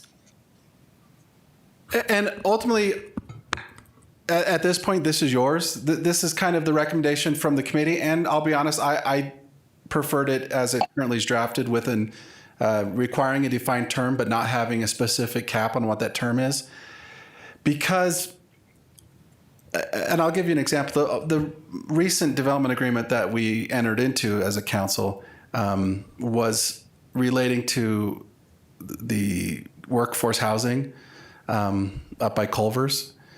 we had a 35 or 40-year term in that event. And the reason we had a little bit longer of a term was so that we could enforce obligations, because they made certain promises to keep these units open into certain income classes for 30 or 40 years. And so we actually extended the duration on that for our purposes so that we could enforce that. Now, given that, we sometimes the longer term is in the city's best interest and enforcing it is in the city's best interest. I don't know what a proper number would be. Smaller number doesn't necessarily mean better for the city. So I think requiring that it have a term and that it have an expiration date at least gets us out of a lot of the contracts and DAs we currently have don't have one. And to me, that opens us up to the planning problems and so forth. So that's what we get with it. If you want to put a certain defined term or a date, we can do that. It's up to your discretion. But I think it makes sense that we leave it a little vague. Given what you just described, and I remember the 60-year term for Woda Cooper with the rates, so I get the point. I'll concede on not adding a number, but this is another point where we're adding something to the charter, and who you elect to be up here agreeing to development agreements really matters. Mm-hmm. Mayor, Councilman Gambogi does have his hand raised. Yes, Mr. Gamble. My question has been answered, so I remove my hand raise. Okay, thank you. And I'm pretty sure the county has a term limits on there when people have not just development agreements, but just plats. And people can come up with a plat, and then 20 years later, they don't do anything, and then 20 years later they come and, it's expired, and then they have to renegotiate it. And so that's what we need to do. We just can't have someone do something like 50 years ago and then come and expect us to still honor it. There should be an expiration date so that these things just don't continue to build up. One of the things I did, I looked up the new Webster's New American Dictionary, because I've been having a hard time with the words shall, may, must, and will. And I learned that shall and may are the two most litigated words in the English language, and that that must is the best and clearest term to use for mandatory obligations in modern contracts, according to the plain English drafting standards. Avoid shall, use may with discretion, and we will cautiously. So I think that we really, if we can use the word must, like in this, instead of say shall not exceed, we should change that to must not exceed, to be a little more clear. We can make that change. This kills the lawyer's heart, by the way, to take shall away from us. Yes, there's too many nuances with the word shall, and we just need to get rid of those and make it perfectly clear. No shades of differences.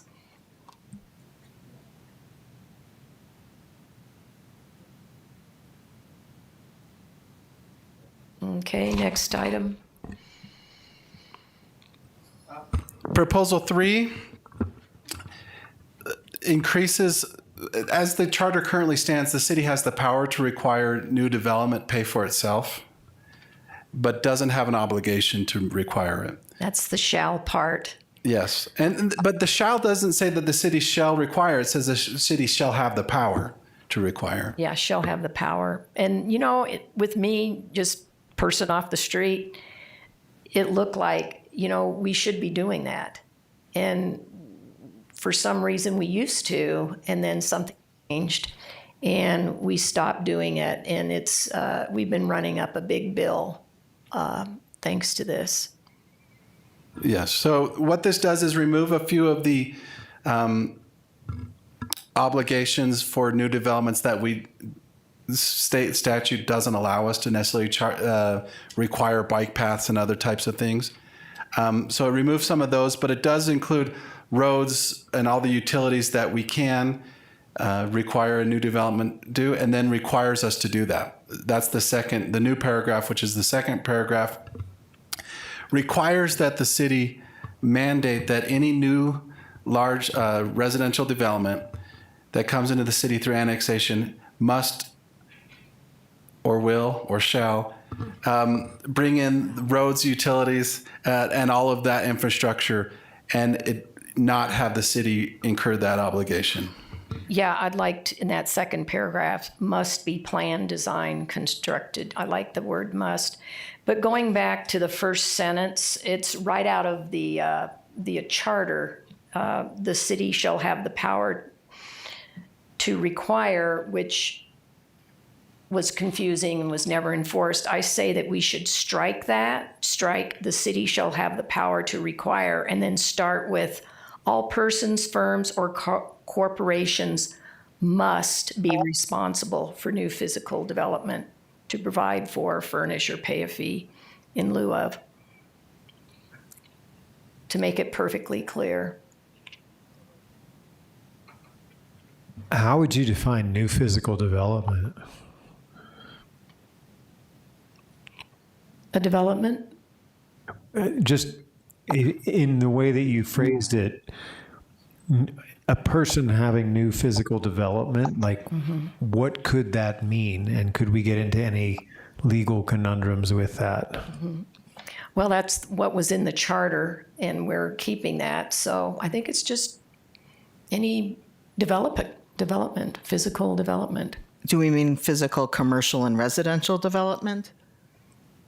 As compared to a shack or a garage, little tiny building you're popping up in your backyard? I'm just trying to, following up on Jay's line of questioning. If I may, I think that kind of fundamentally changes a few things because we have to determine what the physical development we're talking about is. I think that change may be one we need to come back to council on how that looks, because we'll have to have a discussion on what physical development we're referring to. As it stands now, the city has the authority to require this for everything, and that's fine. When we, on the second paragraph, we sort of limit what is the mandatory, and that's new residential development that comes in the city through annexation. I think if we change that first sentence to remove the city shall have the power and just requires every development, it opens us up, and I think we would need to clarify that. And what I'm thinking, for example, would be some sort of commercial development next door that the city wants and would be of good benefit, and we might want to pay for the water to go next door to us. It would be a very limited cost, and the city would receive a big benefit from that development. And kind of taking away that potential feels pretty heavy. So I think we would need to come back on how that would look. Yes, Lois. I think back to when people sitting up on the dais were in negotiations to bring Costco, and they waived some fees, and it was a really smart thing to do. So I get the difference between must versus shall. Because I think those opportunities are far and few between, and we need to seize them when the time comes, because it paid for itself in, I think it was 2 years of sales tax, and we were doing well. So I get your point. Further down in that paragraph, I don't understand. I get the public rights of way, the roads. I don't get the other necessary transportation term, because I'm like, if we need buses or something, we would reach out to Y-Plan, and so I just wasn't sure what that meant. This is a remnant. So this isn't a new drafting. This is a remnant from how it was previously drafted. We didn't remove it because I don't know necessarily what other necessary transportation includes either, but it's a permissive rather than a mandatory. So I thought that it made sense that it stays in there. So if someone says it's something and therefore we need our own dedicated bike lanes, because you're going to a park, or I don't know what, like it's Potentially. Right. okay. All right. Further down, there was two terms that I was a little confused about, but if everyone is crystal clear and we have a city definition for them, then I will concede. The word utilities. Some people think of the word utilities as, Telephone, cable. yeah, all sorts of things. So it's like, could we say water, wastewater, drainage, flood control, and stormwater? I'm looking at Mr. Ruby. So I do think we have to start planting the seeds for stormwater infrastructure. So if we could better define the utilities, that was my first concern. The second one, I wasn't sure what you meant by public service extensions. Like, is that APS, extending a line to the neighborhood? Or did we mean public safety services? Like if you're going to build, 50 square miles worth of housing, we want you to build a fire station. No, I think it's in the clause with all the other utilities. So it's different utility and infrastructure related items that's required to bring those utilities and public services to the location. But if we redefine and clarify what utilities means, then I think that will go along with it. And then the same, what does public service extensions mean? Yeah, that's what I'm saying. The public service extension, I think, is just an extension of utilities. And the intent here was to apply to both new utilities and to upsizing and extension of existing utilities. Okay, I'm aligned to that. But again, because this is about development, if somebody was going to annex a bunch of square miles and we have sunsetted our sales PSTI and we want to, for some reason, think about bringing that in, shouldn't we have things like here in terms of public safety service extensions? Because we're going to have to provide more police, we're going to have to provide fire, cars. We can do so. I will say that without even this provision, the public safety is an obligation that's paid for by the new development through development impact fees. And I think we could make that clear that but this is sort of in addition to development impact fees and would take away from development impact fees, quite frankly, because if we require all the infrastructure to be put in by the developer, they do that in place of development impact fees and they wouldn't have to pay development impact fees. But they would still have to pay the development impact fees that relate to non-infrastructure related items like public service and so forth. Does that make sense? It does make sense, but I know we're trying to be a little more in tune with what our friends to the south of us managed to get big developments to do. And they build schools, and they build fire stations, and they buy cars for police officers. So I just didn't understand first what public service extension mean, but once I got my mind wrapped around public safety service extensions, then I went in all sorts of directions, which was where I'm just not sure how far everybody wants to go on this, because I thought this was about trying to bring Prescott into, as Jay likes to say, the 21st century, when all these other cities and towns across Arizona managed to get all sorts of stuff paid for. And if they would pay for those kind of things, I would certainly be opening to waiving the impact fee if they're going to build it and maybe, or lower the impact fee, because now all we have to do is staff it, I'm worried about sort of that going that far in a charter provision. When we talk about cities where development brings in, for example, a police station or pays for cars and so forth, that is done essentially universally through development agreements, and that's a product of negotiation. So requiring that or putting it into a charter, I worry it gets us too far into the specifics of how a development works. And I think that the charter isn't necessarily supposed to be written in that way, that it's more to be written in general, and then we figure out what that means specifically through the negotiation, the development agreement process. Having said that, it's up to council, but what we've talked about so far, I think means that proposal 3 needs a redraft, and we can do that. Yeah, and I agree. But for me, what raised an alarm bell with me was the fact that we have been providing all these utilities and buying easements just to get them to a private property owner's property line.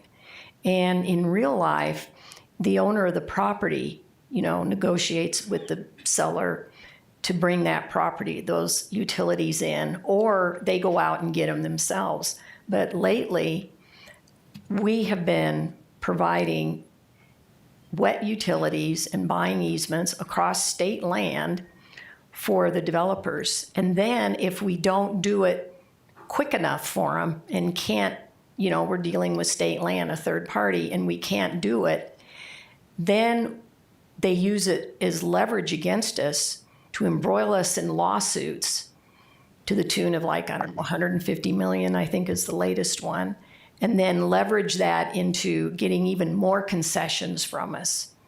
So we really need to be careful that we don't allow this to continue, and that's why it needs to be in the charter to protect the public purse strings. So maybe we should say, to clarify it, bringing wet utilities, easements, roads to the developer's private property line and make it, crystal clear that we're not going to be doing that anymore. Because in the past, the developers were responsible for those things, and they went out and did it. And that's how it was drafted. So that's what paragraph 2 does. But it is limited in scope. It doesn't cover sort of all the other things we've talked about. But what it does do is require that a development in a newly annexed area has to bring all of those kind of baseline utilities to the property line. And so we're covered there. But we've sort of talked about more things today, and I think we would have to figure out how that looks. Okay. If there's no more comments, let's move on to the next. Sorry, Councilman Gambogi has his hand up. Ted, sorry. Yeah, there's an old phrase, the perfect is the enemy of the good. I think you're trying to make this charter so perfect that it doesn't afford future councils the latitude of examples that Lois brought up, like with Costco or with Trader Joe's. So I think we've done some good work. I don't think it has to be perfect. And I don't think it should be perfect, because we should understand and put trust in the council. I think some of the problems I have with these past charter amendments, it presumes that the city council is not trustworthy.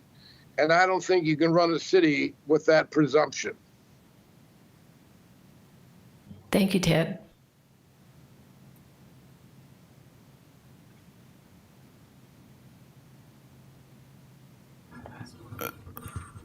All right. Second to the last.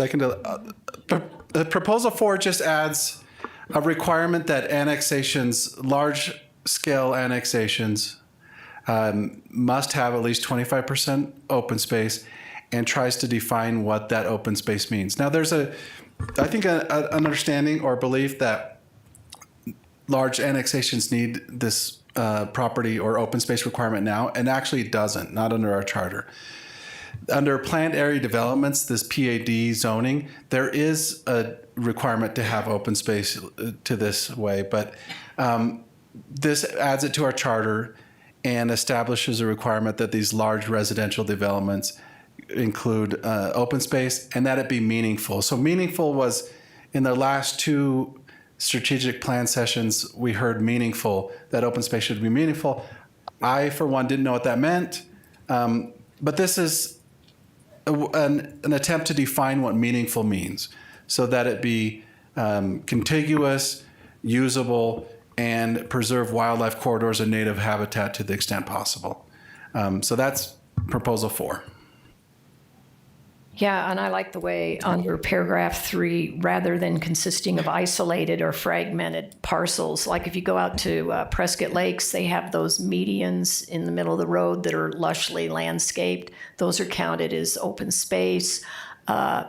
Detention basins can be counted as open space. Just a little border around the perimeter can be counted as open space. The developers will figure it down to the last inch. And, you know, legally, if we're going to provide public services and city utilities and increase developers' property values and profit margins, we need to get something in return. A nexus has to be created. So that's where open space comes in. And, you know, legally, we have to require something tangible in return, and that's where this usable open space comes in. So, you know, there's a loophole that was, exploited, and we just had Mr. Murray talk about wildlife corridors, and so something like this would be wonderful. And if we had this in prior, that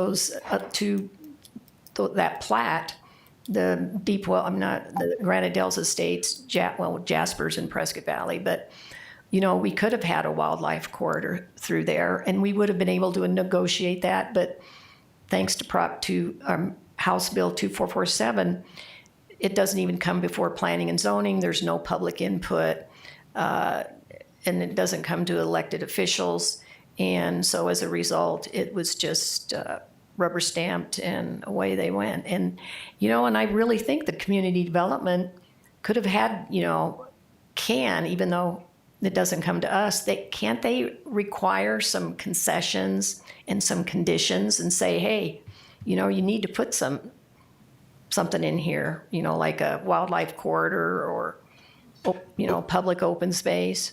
I'll say that the community development can't act in their own discretion. They sort of are bound by the zoning laws that we have. So what this does is it doesn't apply to, plats, but it does apply to annexations, which annexation, your authority hasn't been removed by that House bill. It still has to come to council. Right. And it then sets a requirement that when it comes to council, it has to have this open space requirement, and we can review that and go through it before we ever approve an annexation. Yeah, because we have an open space policy, but we just haven't been able to enforce it when we do our negotiations with the developers.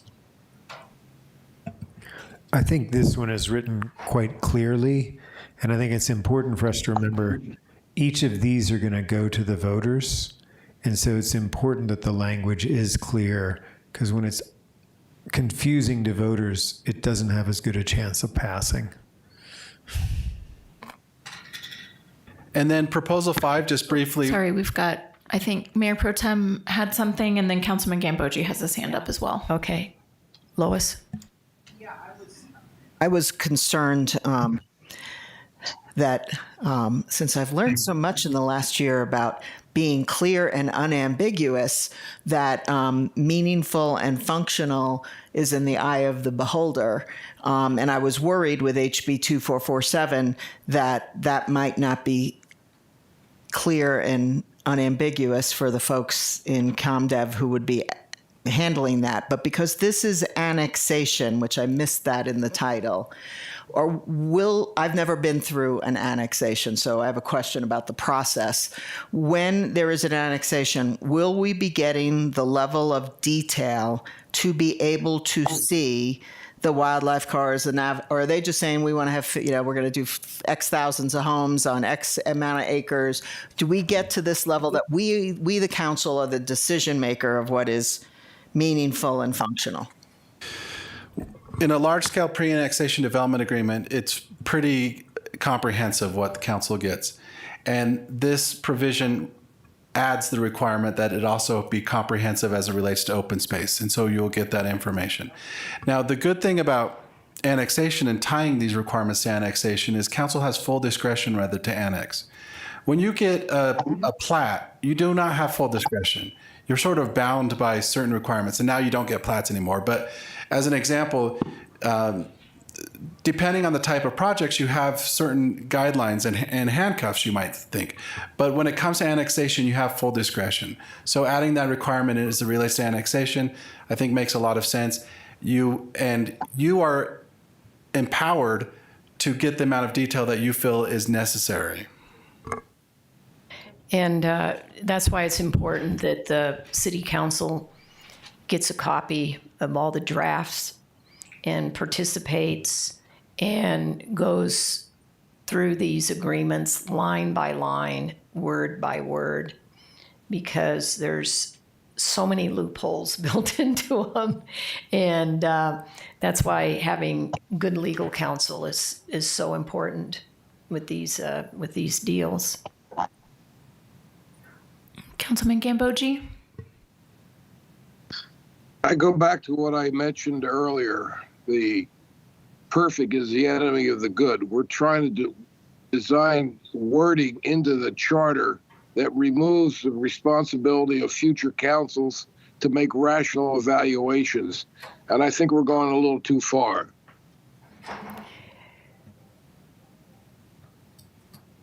It's kind of a two-edged sword. In the past, we've had council members that don't even read a development agreement. And sometimes it's been hard to even get a draft of a development agreement because we're just expected to have a PowerPoint presentation hitting the highlights and then rubber stamp it. The proposal. Then it's incumbent upon the voters to vote in the right council members. Thank you, Ted. Briefly, Proposal 5 requires that the city, prior to a purchase or an exchange of real property, get an appraisal by an independent qualified real estate appraiser who's licensed and certified, and that the city not pay more than that appraised value unless doing so through eminent domain.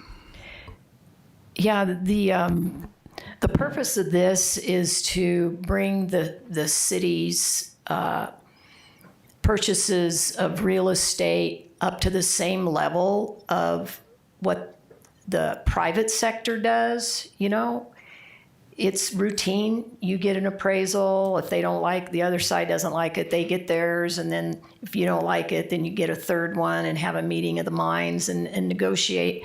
But there's been pretty much every purchase since I've been on council, there hasn't been an appraisal. They just go, well, it's market rate. We'll just, like for example, the W parcel that we bought from AED for $10 million. That was just kind of a number that AED came up with. And was, oh, well, we think it's about this. We did a comparison. So we paid it. And then this building here, you know, it had 2 vacant out of 3 floors. I think 2 of them were pretty much just studs. And we just paid the asking price. We didn't get an appraisal. And then on top of it, we paid an extra $250,000 on top of the asking price. And you know, we just can't keep doing that. And then there was a third case, I can't remember what that was, where we did a similar thing. So this is just to establish a standard so that we, you know, just do what people do in the real world. Jesus Christ. I will say I have some hesitation on Proposal 5. I think the others we sort of discussed. And I have some hesitation on Proposal 5 because I think it could limit discretion of councils and the ability to negotiate. I do think having a requirement that appraisal be done makes a lot of sense, but sort of limiting it to the appraised value, I think actually could hurt us more than it helps us. But ultimately, you know, this is up to council. And maybe the voters too. Yes. You know, Dalen, did you have some comments? No, just other than agreeing with that point of there may be a situation where, you know, 5% above appraised value is the difference between closing the deal and missing out on a property that we really were wanting to get on and then maybe needing to be in an eminent domain situation or something like that. So some flexibility. I think the biggest thing is if you have the appraisal, then there's the ability to hold the city accountable for what we decide to pay. And it's clear and transparent that we paid appraised or we paid above and how much above. Limiting the city's actual ability to execute could just be a wrench in the gears at some point. Mm-hmm. Yeah, it's always good to, it's a two-edged sword. You don't want to tie your hands and lose a property over like $10,000 or something like that. Patrick? Yes, thank you, Mayor. I think for me, that third paragraph, independent appraisal, it doesn't really cover what you described, Mayor. I think you're absolutely right that when you think of an appraisal process, particularly for a city purchase, this happened a lot in my career, is there was the independent appraisal and then an opportunity for the seller to get their own appraisal. And then if those two still didn't come to agreement, then you each agree on the third appraiser. This doesn't say that. This just says an independent appraisal. The process you just described, which I agree with, gives some of that flexibility that the city manager was referring to.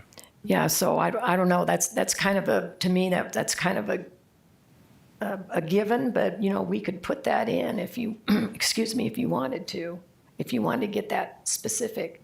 But it's just a negotiation. I don't know if we should get into the details of routine negotiations. And this is up to you. It'll be up to the voters later. And so I'm only giving my suggestion, which sort of mimics what the city manager said, which is that there must be an appraiser. And say if something appraises for $1 million and then council pays $5 million, well, that council's probably not going to last. There's going to be political consequences for that. And I think that sort of accountability is established by having an appraisal.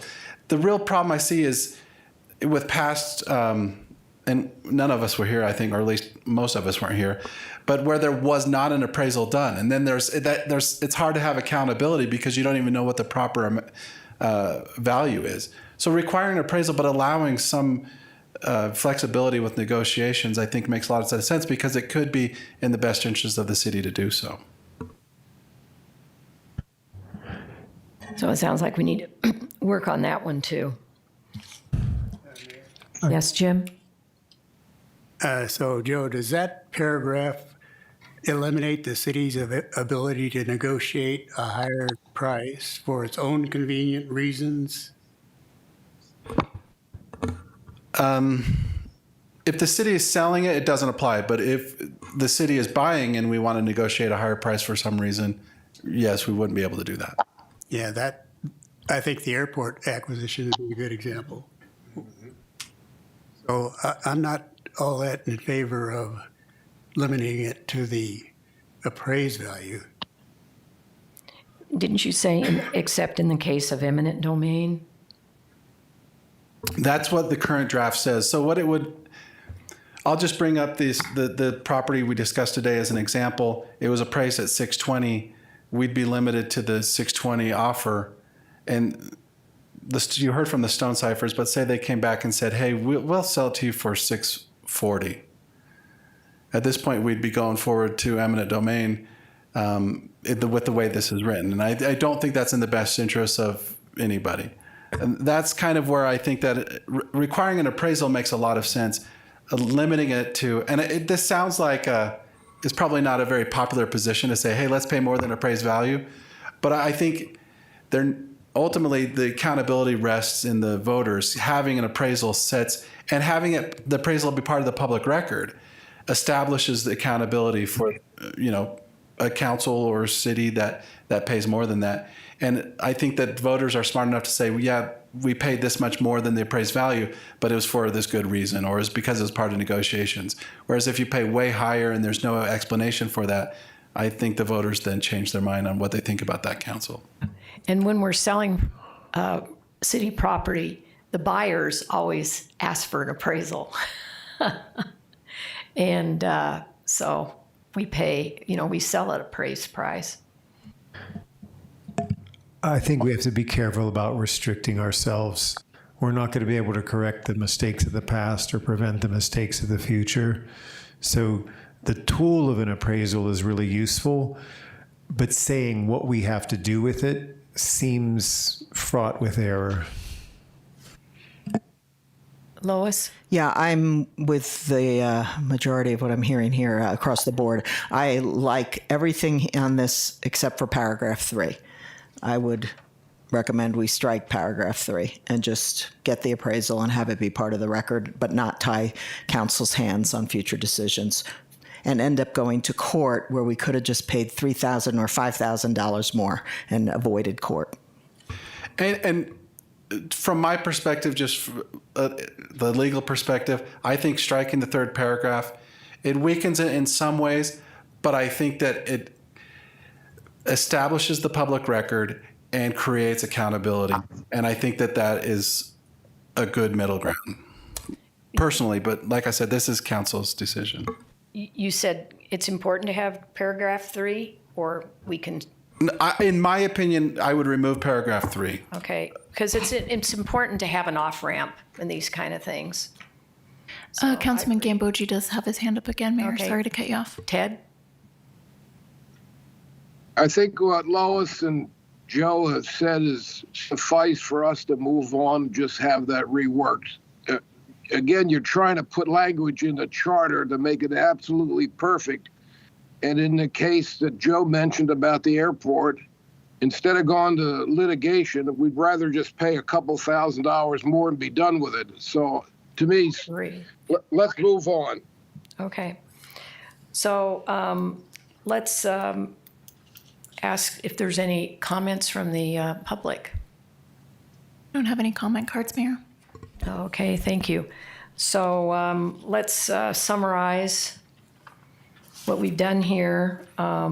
Proposal number 1, we need to tweak that a little bit about the city judge. And I think that the general consensus that we heard from that was to do the 2-year term with an annual sort of report and feedback from the council, and then we'll take out the language pleasure of council and utilize what was in the amended that's up on the screen. Okay.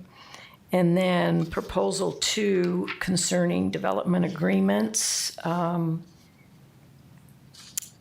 Let's see. There's some, this is about adjoining and adjacent provisions. Under paragraph C, my tweak was change shall not exceed, and I changed it to must not exceed. Was there going to be any other changes? I think that was the only change that was, and I think, and up to you, council, of course, but I think this could be voted on with that simple change. We could just make that if you're prepared to do so. Okay. And then proposal 3, powers of the city. We had some tweaks to that we needed to bring back.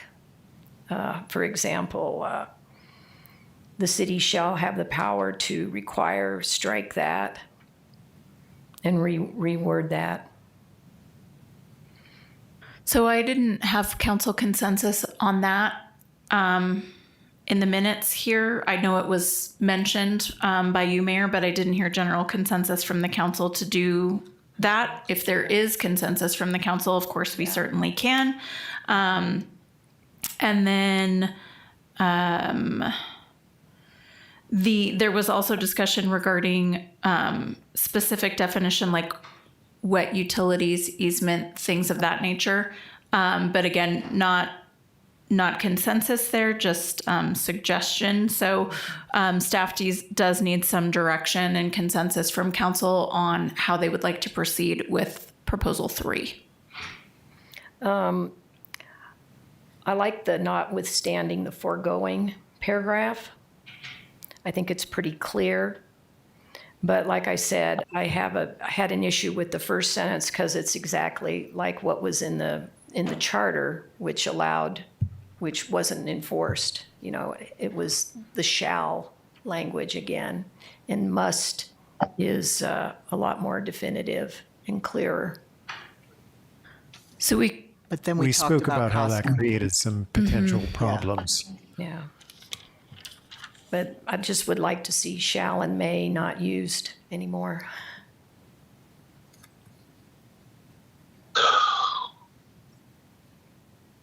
So if there's consensus from council, the first sentence, which is the city shall have the power, be the city has the power.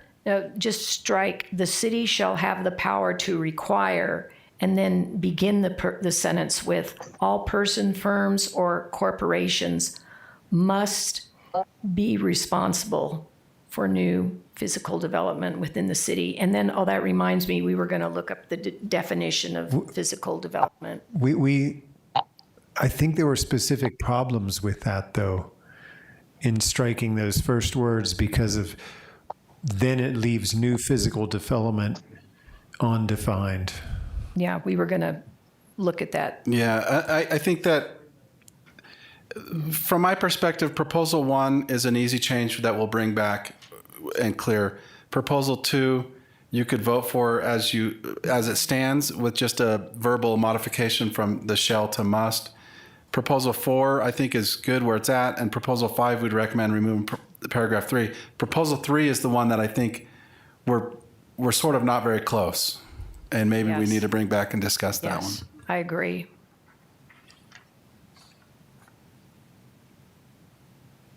Does that give you all enough direction to conclude?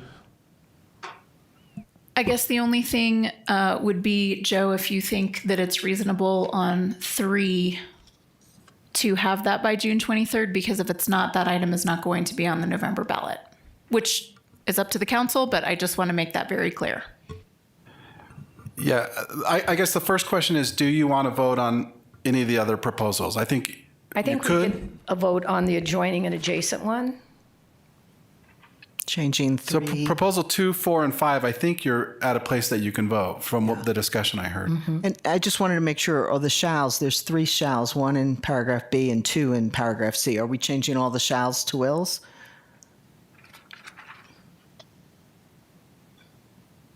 In Proposal 2? Yeah. Because I heard the mayor say at the very end of the second shall in term and duration will not exceed. So I agree with that, but it's like every development agreement will include this. No Yes, development all the agreement shalls to will in all the shalls to Proposal will. 2. Okay. Excuse me, it says every development agreement shall, why don't we just say must include and forget the will? Because must, like it says, must is the gold standard for expressing an obligation. It's direct and leaves no room for ambiguity. Fair enough. If that's the motion, I think that's understandable, that if you make a motion to approve Proposal 2, changing shall to must, we will do that. Yeah. Thank you. When we vote on these, are we voting on them separately or all together? So if you'd like, given the discussion, you can do Proposal 2, proposal with the change of shall to must or will or whatever Must. the council decides. Must. Proposal 4, I don't think that there were any changes there. And then Proposal 5, we would remove paragraph 3 based on council consensus. I think on That could be one motion. I think on Proposal 4, we also spoke of taking the shalls out and changing them to must. In Proposal 4 as well. Are there any, is there a shall? Yeah. Yes, there's. Must dedicate. I Yeah. see 3 I circled. Okay. So shall to must in both of those two, and then removing paragraph 3 in Proposal 5. How would one state that motion? My recommendation would be that you move to approve the ballot language as proposed for Proposal 2, Proposal 4, and Proposal 5, with the stipulation that all shalls be changed to must on the formal ballot language. Can And I just strike repeat what paragraph Sarah 3. said to make the motion? Oh, and strike paragraph 3 from proposal 5. But yes, you can say Okay. that. So I don't need to repeat you right now. I can just say ditto. You can say that you would like to make a motion based on the language provided by the city clerk. I would like to make a motion based on the language provided by the city clerk. Second. And I second that. Okay. Ted gets it in the notes.